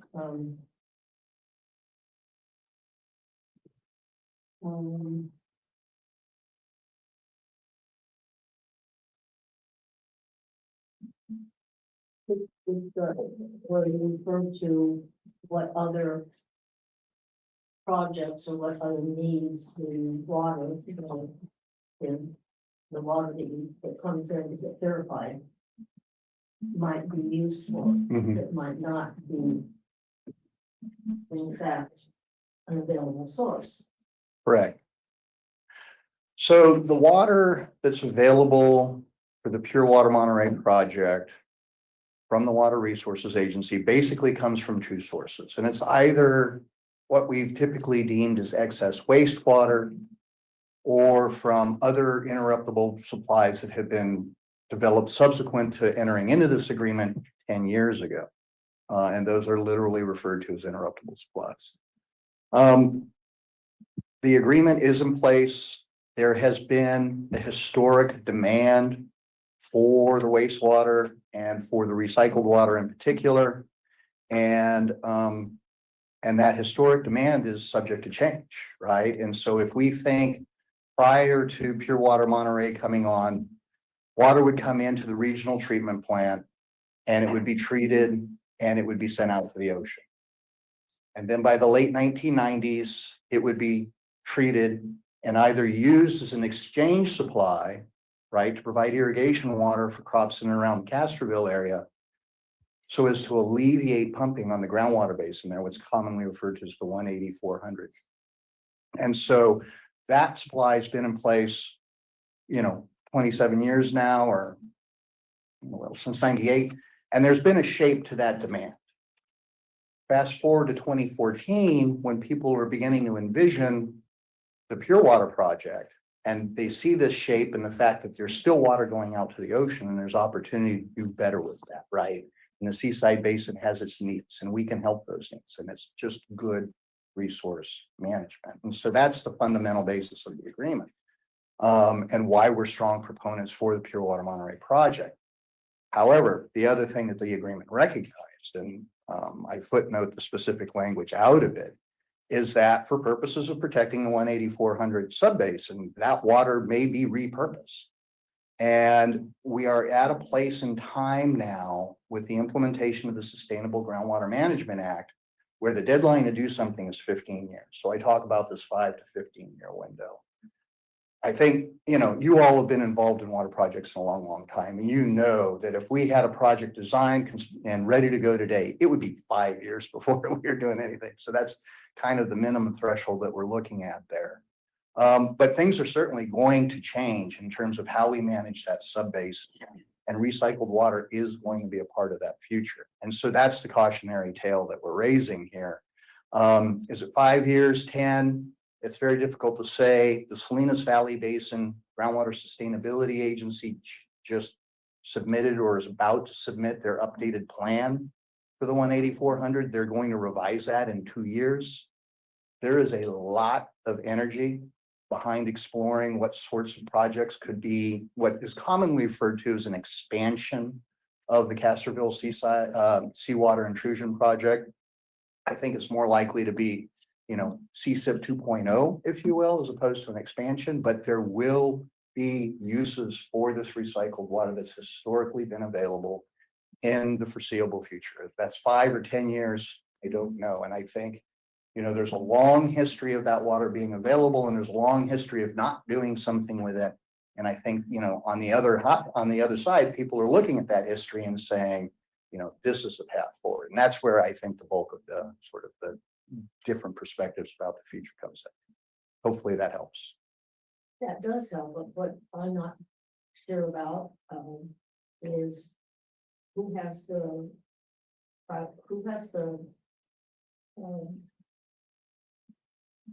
who can make the priority, who can decide where it's gonna go? I mean, how is that done? Because there's obviously lots of uses, so I don't know what that stands. Right. So the water that's made available for Pure Water Monterey is water that is either contractually obligated to the Water Resources Agency, and that's the preponderance of it. Or the other prior contractual holder is Marina Coast Water District. And so those would be really the two decision makers about reuse of historical. So the water that's gonna be part of this 2,250 acre feet, is that the number? Mhm. That has, there's dibs on certain amounts of it, and that's set in stone, that's an agreed to number, that's, what do you say? Yes, and so those agreements date back to the early 1990s. The Marina Coast one goes back to the late 80s. And so those agreements have been in place an awful long time. And the agreement that was entered into 10 years ago to make this supply available for Pure Water Monterey recognized that there was water going out to the ocean and that we could put it to better use. So that was the foundation. But it also recognized that it might be needed for other purposes in the future.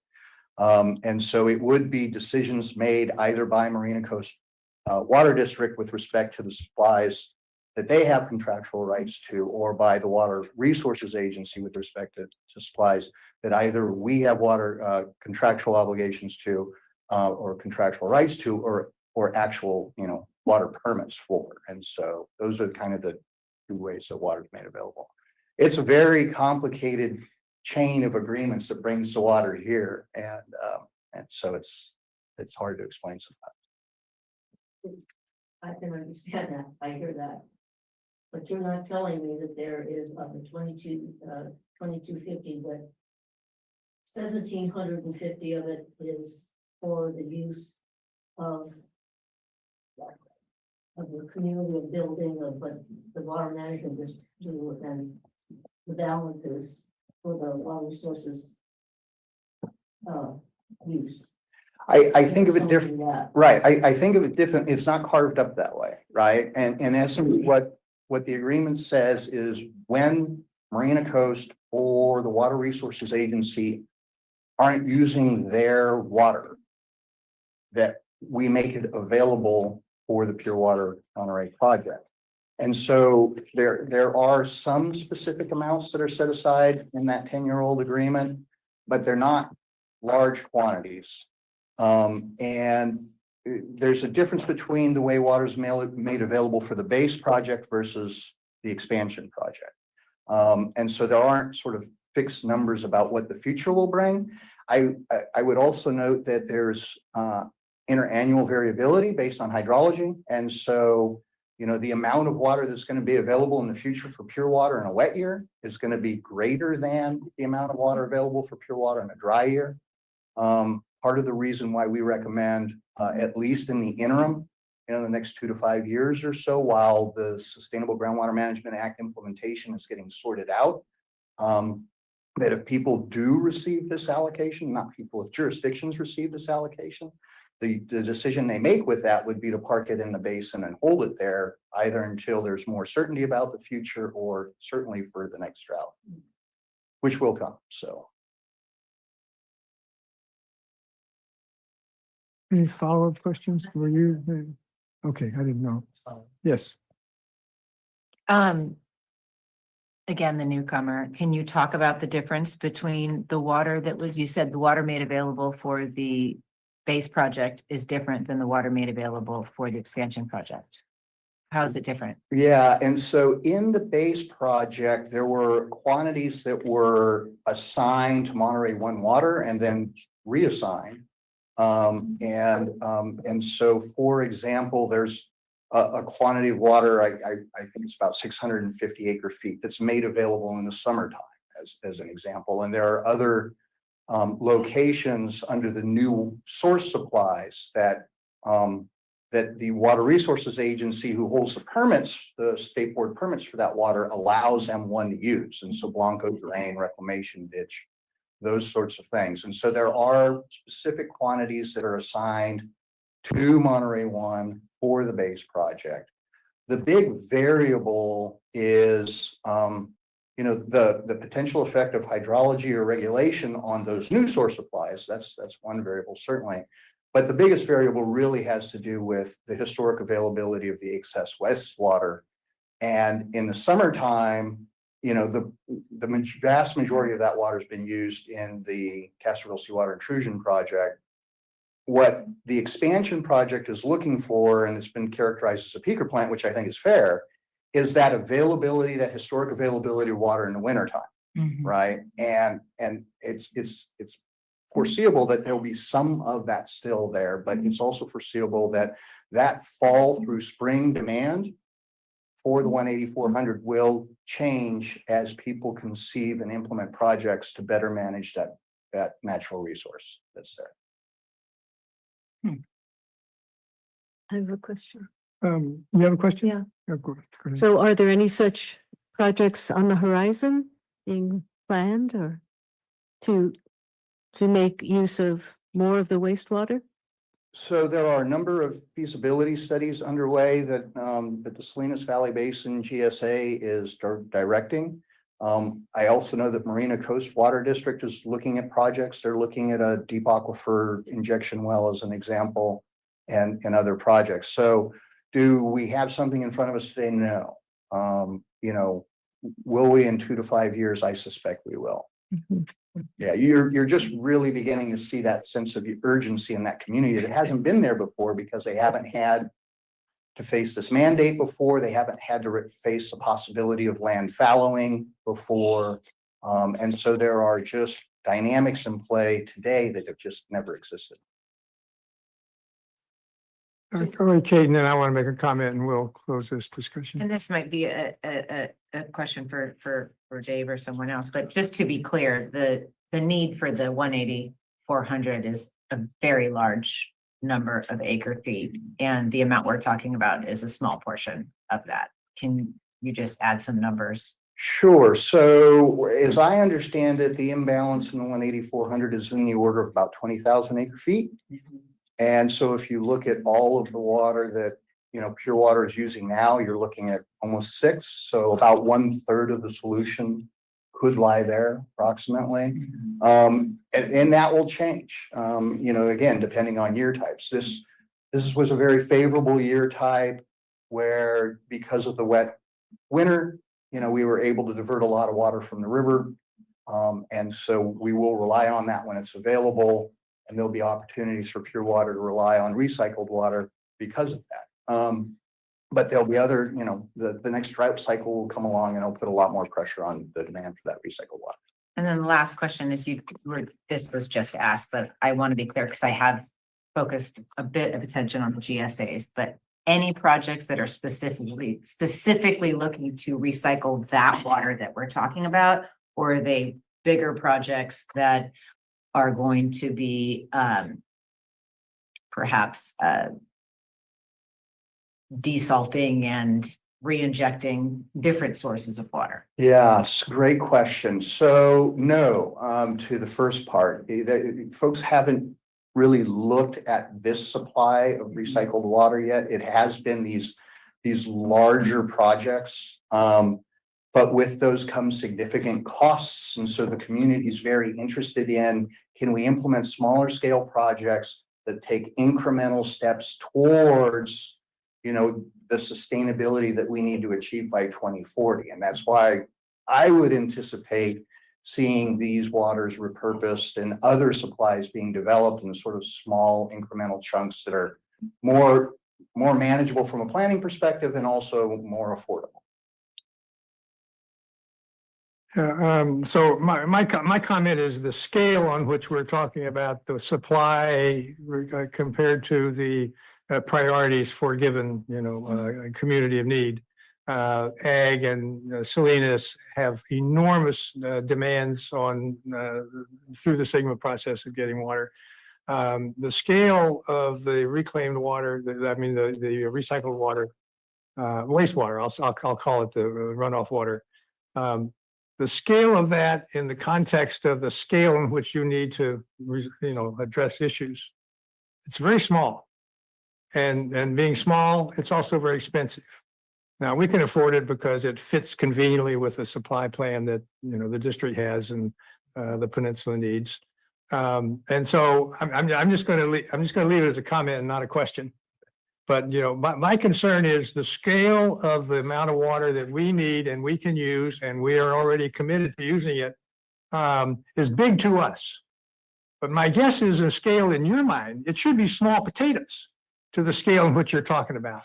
So I just think in the course of the discussions going forward, I think that's going to be a key issue about how you treat a small potato issue that is very important to us. I'm going to call it small potatoes. I don't really mean it's not serious, it's not important, but by comparison to what you're dealing with, it is small. And I just hope you don't elevate it to a stage where it becomes somewhat of a problem issue that's out of proportion to what the scale represents in terms of the big picture. That's my comment. I appreciate that. All right.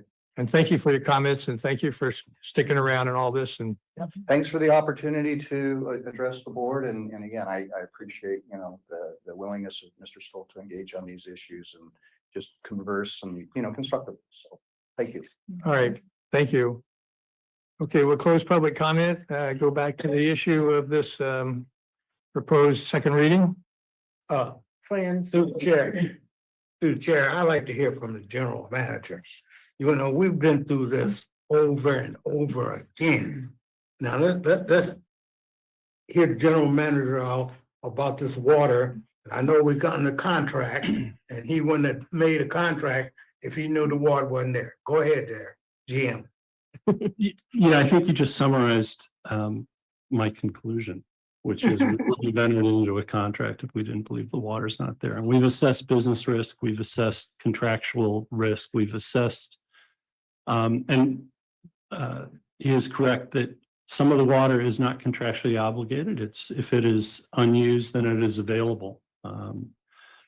And Monterey One Water likes to say yes, and it's proven to be unused for 27 years, and it's likely to be unused for the next decade.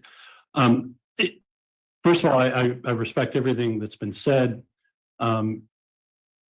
This is clearly one of those cases where you can take 3 or 4 different water managers, put them in a room, and you will not get agreement. This isn't new, Director Anderson. We have looked at all of these things. I heard the reference to it's been referred to as a peaker plant. Well, the inventor of the term peaker plant is actually the one who just used the term. It's been coming from Water Resources. We don't really view it as a peaker plant, although there's much surplus supply available in the winter months. That's when the wastewater is generally not used for irrigation. So I'm just going to touch on a few things, but if you wanted a session where we throw each other under the bus and say my numbers are better and stuff, we can schedule that for some other time. But the point was picked up on by a couple of directors that there are no plans in place. You won't find them in the preferred set of alternatives for the sustainability agency as the first plans out of the box to stabilized groundwater includes this water. They're not in the current project list. Is it 5 years or 10 years? It may be more years. That being said, there is an amended and restated water recycling agreement that dictates what's going on. There are different readings of that agreement between different parties. So we would say that there isn't a clear distinction between a base project and an expansion project for the use of some of the source waters. In this case, let's say the actual appropriative water right perfected by the group as a group that included the Water Resources Agency for the Blanco drain and the reclamation ditch. The base project was ultimately defined at a certain level, but it could have been bigger. It could have included 2250 more acre feet. The amended and restated water recycling agreement didn't truly speak to a difference in base versus expansion when it comes to some of the source waters. It was mentioned that the need for Sigma is 20,000 acre feet. It could be 25,000, and there's this is 6,000 acre feet of it, but really it's not 6,000 acre feet that the county could identify that says, well, really that's our water. It's a smaller number. So it's a portion of the source waters for the Pure Water Monterey project might be claimed by the county or reclaimed or taken back. And that is a very small amount relative to the need. And whether that water is truly available without blowing up the agreement, which would then free up all 5 of the peninsula cities on this side of Carmel Hill. And would those cities recommit all of their wastewater flow to CSIP project and the Salinas Valley Reclamation Project? Probably not, when the base Pure Water Monterey project could easily function with the expansion on the wastewater from those cities. So, and then there's the dry versus wet year arguments. There was testimony filed by Cal-Am that, oh my goodness, you can't trust this expansion project. It's going to be worth 0 to 1,100 acre feet during a drought. Provably false statements based on misreading of how the project works by a third-party consultant. So, that's out there. So there's a lot of disagreement. We've come down to accepting the word of our partner, Monterey One Water. Not blindly accepting their word, but based on analyses and statements. And we're highly confident. We're not 100% confident that all the water that we're relying on for both the base and the expansion will be there for all time. That is an acceptable level of risk that we've taken. But the ramifications of being wrong and the penalties for being wrong if you're in breach are significant enough that we didn't take that mission very lightly. We analyzed everything available to us. So that being said, we don't view this as a completely interruptible supply that you're going to have to rethink 5 years from now. You wouldn't make a housing decision if that was. We wouldn't come to you to allocate it if we felt that that's what it is. So looking at both Mr. Rosenthal's letter as well as Water Resources Agency's letter, we recognize the concerns that are there, and we don't have great answers for all of them. But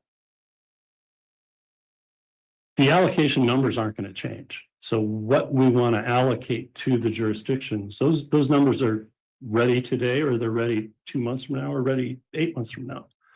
That's all based on what do we use today? Where do we think we're going 25 years into the future? And those won't change. We're not going to be able to address the interruptible nature in the allocation process. You're either allocating water you think is going to be there, or if we as a board say, we bought in, it's all interruptible, it's a house of cards. Well, it's a $70 million house of cards because we're building it. But that being said, if you wanted to change and say, we're not ready to allocate the water because we don't trust its availability, that is your purview. Or we could delay and come back. But the answers that we have for you aren't really going to change. Now, certain statements in these letters and previous letters, we were continuing to pull them out because these are going to be FAQs when it comes time to lift the cease and desist order. Her old boss is going to want to know, can you show me in writing? Can you answer these questions about the interruptibility? So we're continuing to try to answer. The same questions have been asked or put out there for 2.5, 3 years. So these aren't new statements or new questions. And the questioner has changed. The form of the question has changed slightly, but we've been dealing with this now for about 3 years. So then the only other remaining question is, do you want to do land use? Because that's really what Attorney Rosenthal is asking you. And that's a decision that the board can decide, and we can defer for a couple of months if you want to develop a more rigid scheme, it may get challenged. Your authority to do so may get challenged. But we can certainly tighten up. There are those out there who think we have the authority, and there are those out there who think we do not have land use authority. But trying to say, oh, you can't use it for builder's remedy is kind of like saying, well, okay, we wouldn't have allowed you to not get your housing element done on time if you were going to put us in that position, maybe we should put you in the position of approving a housing element. So we can do these things. They may not withstand challenge, but that's what it comes down to. The allocations will not change if you delay. We're probably not going to adequately address these questions if you delay. But if you want to delay and tighten up land use, then we're getting into land use, but that's a decision you can make. I would like to see a little more discussion just from the board with your input and maybe if this were postponed for a month or two. I know there's no real urgency to make this happen today, except we've been working on it a long time and it's ready to go But the questions that have been raised about land use policy versus water policy, I think we could all be a little more educated on that and informed about that. And that's all I'm saying is maybe there are a few items that we should have a little more discussion or openness or just familiarity with and go forward after getting some of that information. Well, and I would like to hear from Fran, if she has anything to add on the land use authority aspect of these things. If she feels prepared to make any comments. Yes. She's nodding yes. She had that kind of look going anyways. Would be very helpful. Thank you, Dave, and through the chair, I would say that the water district has had our head handed to us in the past if we have tried to be involved with land use planning. That is not our purview. Our purview is water management, water supply. And if you look at your monthly allocation report, you will see that all of the water we allocate is associated with projects. It could be an entitlement that a private developer has secured, such as September Ranch or Mel Paso, Mr. Eastwood. It could be through our Peralta project, and you'll see Peralta and pre-Peralta. Peralta was a well that we did the initial research on, and Cal-Am drilled it. And from that, we decided that there was a percentage of that water that was available for allocation. So when you talk about can we specifically say that certain water is available for affordable housing or low cost housing, that is a decision that traditionally this water district has left to the land use planning agencies. That is their purview. So I wanted to make that point first. With regard to Director Daniel's question about the builder's remedy, if a builder has a riparian or overlying right to water that would fund the size of the project that they are doing, then they could proceed. We have one like that, I believe, right now at the mouth of the valley. They have an existing riparian right. And it could be either riparian to the river or overlying a groundwater basin. So if you're that property owner, you can proceed with your development. You are not restricted by the State Water Board. So I think that was an amplification on your question about the builder's remedy. On the CSIP expansion, I do want to say I was there for the ribbon cutting for the CSIP project. And it was funded primarily by the artichoke growers out of Castroville. And the reason they could afford to pay for that water, that tertiary reclaimed water, was because the value of the product that they grew could sustain a more expensive cost. My understanding is that other efforts in the Salinas Valley have failed because the cost of the water has not met with voters' approval. And so for you to decide that we should delay for the 5 or 10 years or consider this as an interruptible supply is not how the district has proceeded and committed ourselves to this project, both the original and the expansion. And so I think the last comment that I have is for Mr. Rosenthal on our Rule 30.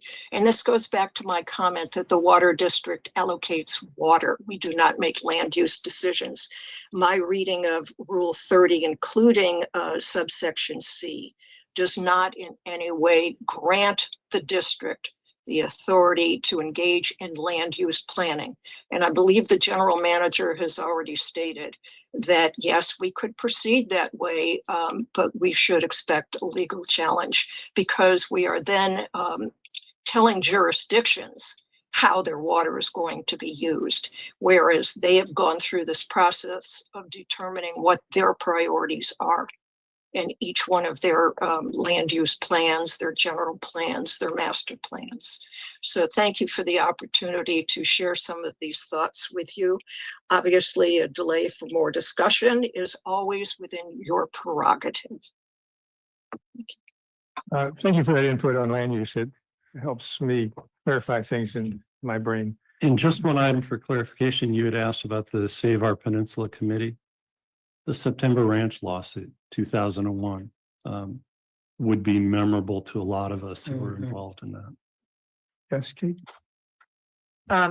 Just want to comment that makes perfect sense that the jurisdictions would be the ones that make the land use decision. They'd be receiving the allocations and then it's within their purview and appropriate for them to decide how they're going to allocate that water. That makes sense. I just wanted to comment that just everything I'm hearing, for me, it sounds like we're conflating two very different things. I mean, this, I think someone said why we would never have entered into a contract. The Pure Water Monterey project and the Pure Water Monterey expansion project are critical projects. Like who would not support these projects? These are really important projects that we wouldn't want to delay or obstruct in any way. The question that I had when I came here today was a really simple one. It was, can you remove the word permanent and still have this ordinance and vote on it tonight? So this has gone in a direction that seems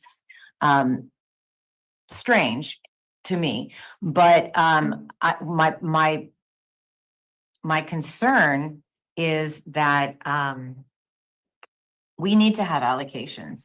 But what are those allocations going to go toward? And it would be, for me, really important that it go toward things other than extra bathrooms and someone tearing down a home and rebuilding it, right? Like if that's all we're going to accomplish, we did hear ADUs. That's wonderful. I'm really glad that we've heard ADUs. And that was why I brought up the land use question once I saw it in the letter from Mr. Rosenthal. That question has been answered for me. And I'm glad we got the answer to that question.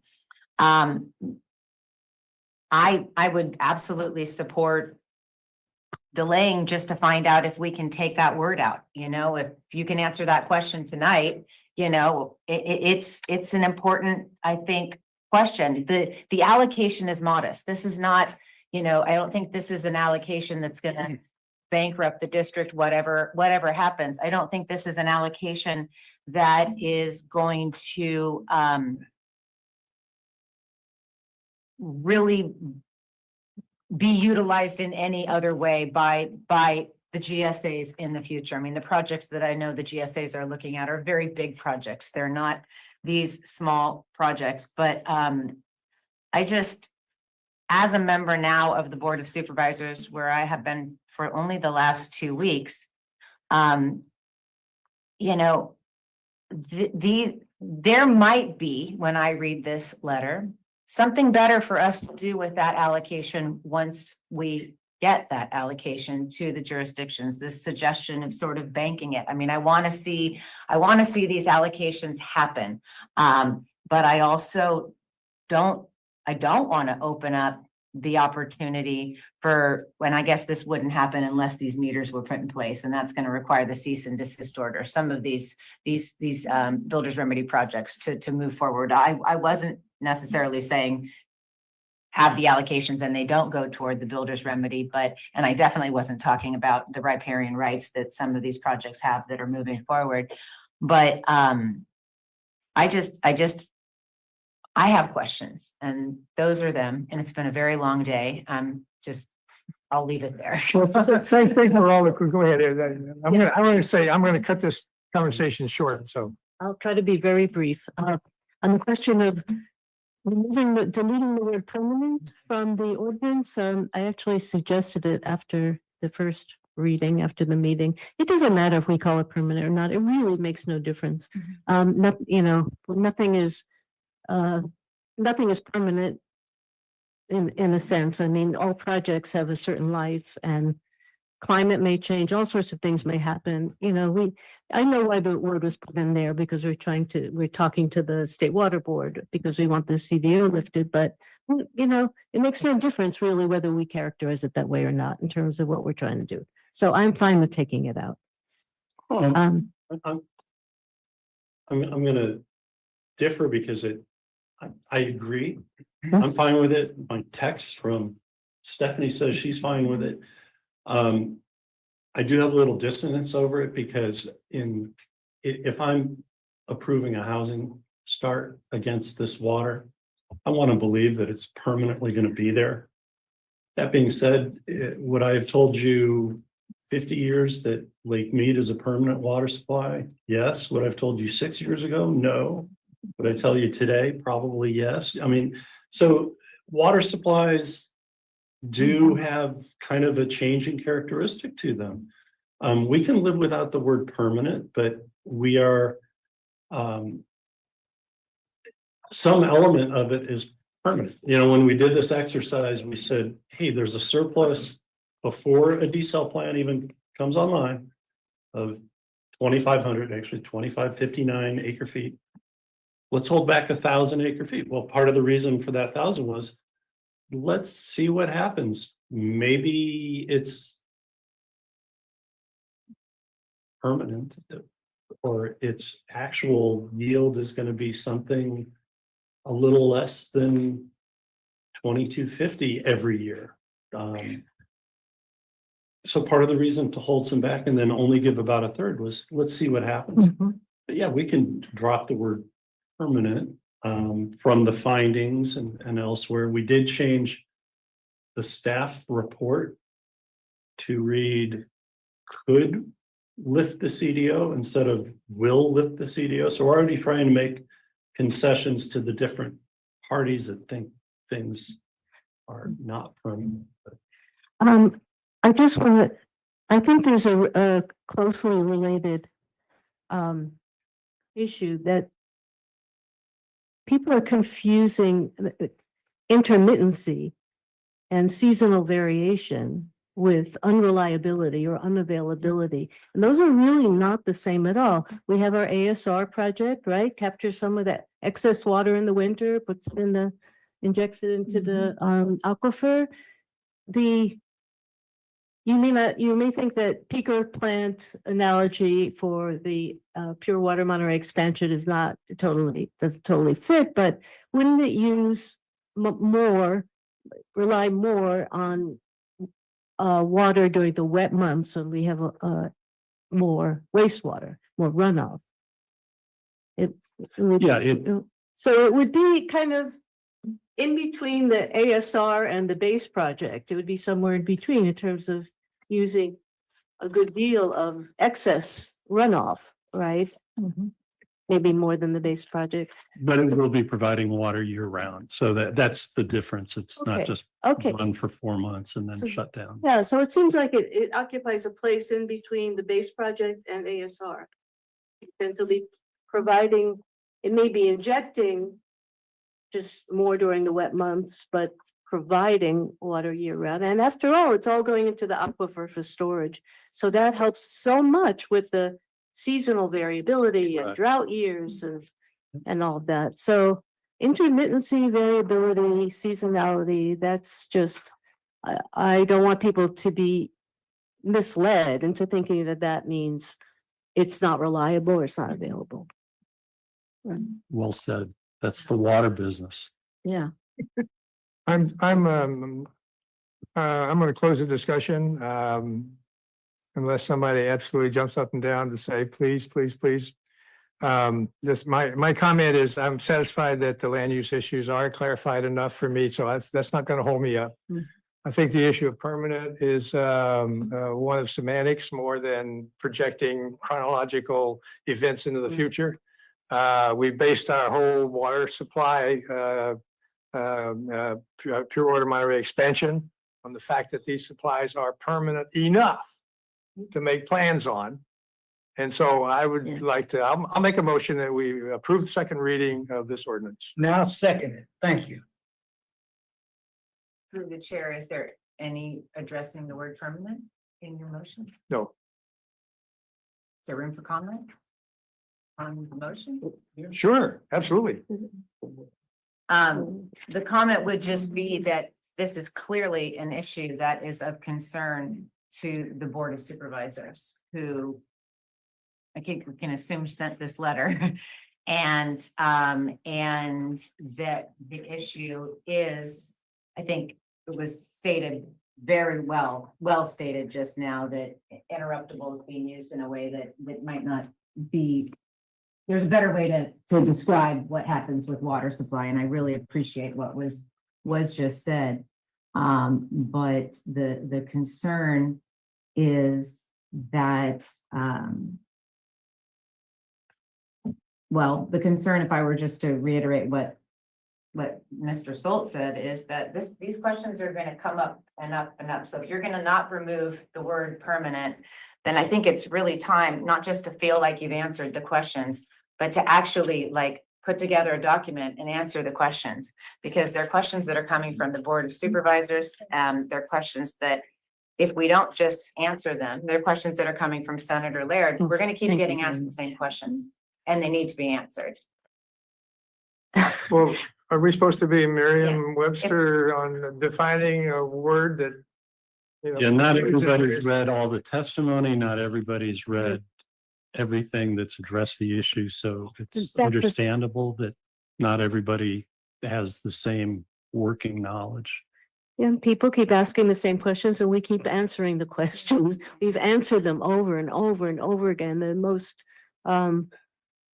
complete answers, I guess, are in the testimony submitted to the CPUC in the supply and demand proceedings. And I'm sure many other places, many interviews and so on. We have answered those questions. And we still have areas of disagreement where, ours predecessor wrote a letter and we said, well, we disagree with your interpretation. But those two just sit on a shelf now, two different views of the same language. And then you want to say, what is plain language? Well, So maybe through the attorney, if this were passed with the word permanent in it, the ordinance could be changed later if it becomes an issue sufficient enough to reconsider. Yeah, you could go back and amend your ordinance. You'd have to go through the hearing process again. You'd have to amend the rule, or seek to amend the rule if you need to. We have Stephanie with her hand raised as well, Okay, but Yeah. you could. Can I ask Sorry. a real quick question? Are you only talking about the word permanent that's in the finding number 7? An ordinance. In the ordinance? Isn't that the one you're talking about, Karen? It's Yeah, number 7. in Okay. pertinence. And that is the finding. So it's not going in our rules and regulations. It just. Yeah, I guess I wouldn't have a problem just not saying anything, because that would change the sentence to the expansion provides a replacement water supply. Sounds good to me. I would like that. mean, in any event, the state water board is gonna make up its own mind. Whether it Absolutely. considers it reliable enough. Whatever whether we call it permanent. Through the chair, Mayor. I think we heard several times already from our general manager, Stephanie and Fran, which is, you know, she has a mind of these things, particularly at the state level. She said they all agree that the word permanent doesn't take away anything from what we're doing. And so if that's the holdup, if that's the limb that we would put ourselves on without the structures to support of maybe the Board of Supervisors or some other groups, then why would we put ourselves in that position? And the answer is not to, well, when it becomes untenable, because the support system around us is saying they don't understand, they don't agree with the permanent wording. And we're hearing right now, we don't need the permanent wording. That does not stop anything that we're doing. I don't know, like down the road, where would that word permanent get us? If, like, I think someone just said that the state will make their own independent judgment, whether that word is there or not. But I would like this statement I would like this document and what we're doing to be seen at the state water board with the support of the Board of Supervisors and any other entity that is holding off, or any other individual holding off their support because they don't agree or think it's makes sense to have the word permanent in there. You know, if it's not required or not needed, and our allies are asking us to think about removing it, then that's a good reason to think about removing it and not just move forward because we can. Amy. I hear Director Daniels asking us to remove it, but we have been asking our general manager for at least a year, going out and, well, more than a year, and telling people, selling what we're doing, this project, how the water's being allocated, because we're calling it a permanent project. And we've been showing the graphs that show how much gets banked when just at the beginning, there's all this water coming in. That has been our message in the public. And I don't see why in the world we would change our message after supporting this, calling it a permanent supply. Because let me put it this way to you. Permanent, people out there scared that we say permanent, they think it's the last project that's gonna be built. And it's not. It's I don't not know the why you say last that. project. That's These not how I are would sitting out interpret there it. somewhere, but not right now. So we scared to say permanent, if the district say permanent, that's the last project. That's it. No, it's not it with Director Edwards. No, it's other projects that we need to build. But there's nothing wrong with saying permanent. They scared that desal project is not gonna be built. That's the bottom line. I'm sorry if I sound like I'm yelling, I'm not. It just upset me that we go through this every time we do something.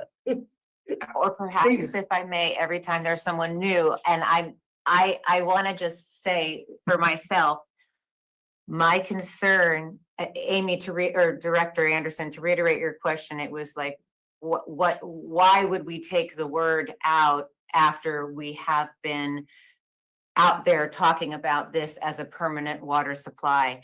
And as a brand new Board of Supervisors, I don't know where the letter just read, the reason that it would be for all the reasons stated, and now here it is, all the reasons stated in this letter. And it's very clear to me, and in this very short period of time that I've been on this board and what has been presented to us, that there may be a desire to use this water by the GSA. I wouldn't even say 5, I would say 20 years, okay? 20 years from now, they may figure that this is going to be part of a state mandated requirement to deal with the 180-400. And so it's literally a matter of for lack of a better term, who has the first right of refusal to that water, and they might want to take it and recycle it. Do I think anyone is going to do that? Absolutely not. Do I think this project is going to be available to Pure Water Monterey expansion from here into all the time that we need it? Yes, this person, this individual member of the Board of Supervisors believes that this water is going to be available for us to use for this project for the time that we need it. But the concerns that are raised in this letter about basically the other hands that are in the pot, namely Marina Coast Water District and Monterey Water Resources Agency, have some rights to it. They have the opportunity to take it and recycle it and use it. And if I'm wrong, let me know. And so it's just for me, after being exposed to what I've been exposed to, could we just take the word out and not be in conflict with the Monterey County Board of Supervisors? That was my only request here tonight. And it's gone in a whole different direction. And I know everyone's been working on this for a number of years. I think we're all in agreement on the project, on the need for allocations, on the modesty of the amount that we're allocating. But that would be the reason, not because I want the desal plant and I'm involved in some other, well, I've been blamed to be involved in lots of conspiracies already today. So I'll just leave it at that. I'm going to modify my motion for the reason to remove the word permanent from the finding number, whatever it is, 7. This is, the rest of the ordinance does not have the word permanent in it. And this would satisfy some feedback issues around the word permanent. And since we can live without that word and we can proceed tonight with this second reading, I modify my motion to approve the second reading, excluding the word permanent from finding number 7.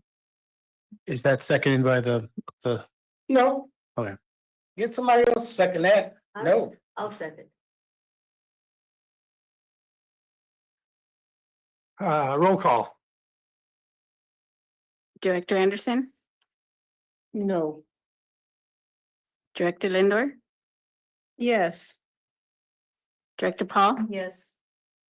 Director Daniels, Yes. Director Edwards, Yes. Vice Chair Oglesby, Yes.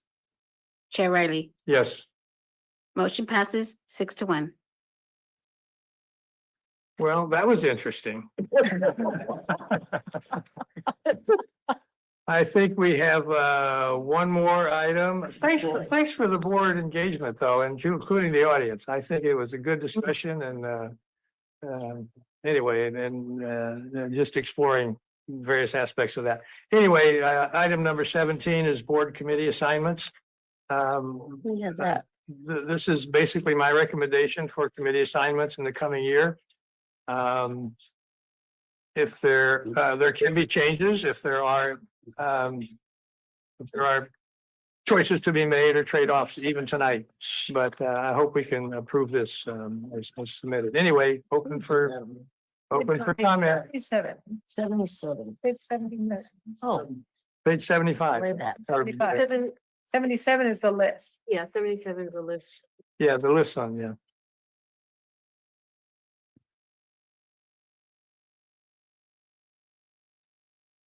Right. I didn't really know what kind of schedule Supervisor Daniels would be on. And so that was the most speculative appointments that I could make. Is it a Zoom meeting or is it an in-person meeting for the finance and administration? That's the only one that's in person Finance. as a committee. Yeah. That is a Brown Act body, so it has to. And when does that finance committee? Once a month, usually the week prior to a board meeting On a Monday. on Mondays. on a Monday, except our holiday, Yeah. January, February, then it's on a Tuesday. Tuesdays, I most likely wouldn't be able to meet. That's- You could yeah. still have a quorum, it looks like. Right. And no one can zoom into those meetings? We- And I think so. Finance and Admin Committee is a Brown Act body, so Understand that. you would have to do it where it'd be noticed on the meeting and have your agenda posted and available for public comment in that location. Yeah, the difficulty for her time of day, she'd be in the middle of county business anyway. Well, there is an alternate. Yeah. So, you know, It's that only- works. yeah. And that's the only in person. All the others are by Zoom. And legislative advocacy meets. Infrequently, but Quarterly via Zoom. Great. and that's why we have alternates also. So if there are any other comments or questions without them? What do you do? We need a motion to adopt. Well, it's my motion. I'll move to adopt. I'll do it, Chair. Thank you. I move that we adopt the chair of appointments. All committee appointments. I'll second that. And you just need a voice vote. Yeah, right. Okay, all in favor, say aye. Aye. Any opposition? No. Thank you. That passes. No other actions, no other things on the agenda for, unless, Through the chair, can we close this meeting in honor of Zan Henson, who passed away last year in December? Oh, my Oh. Attorney Zan Henson Yeah. passed away last year. former member of this December body, 1. former chair of this body. That's right. I served with him on this board during those times. So Yeah, we should. could we please close the Sure meeting will. in his honor? And was also involved in Save Our Peninsula Committee against September Ranch, believe it or not. Yeah, yeah. Yeah. Okay, in honor of the passing of Zan Hansen, we will return this meeting tonight. Thank you.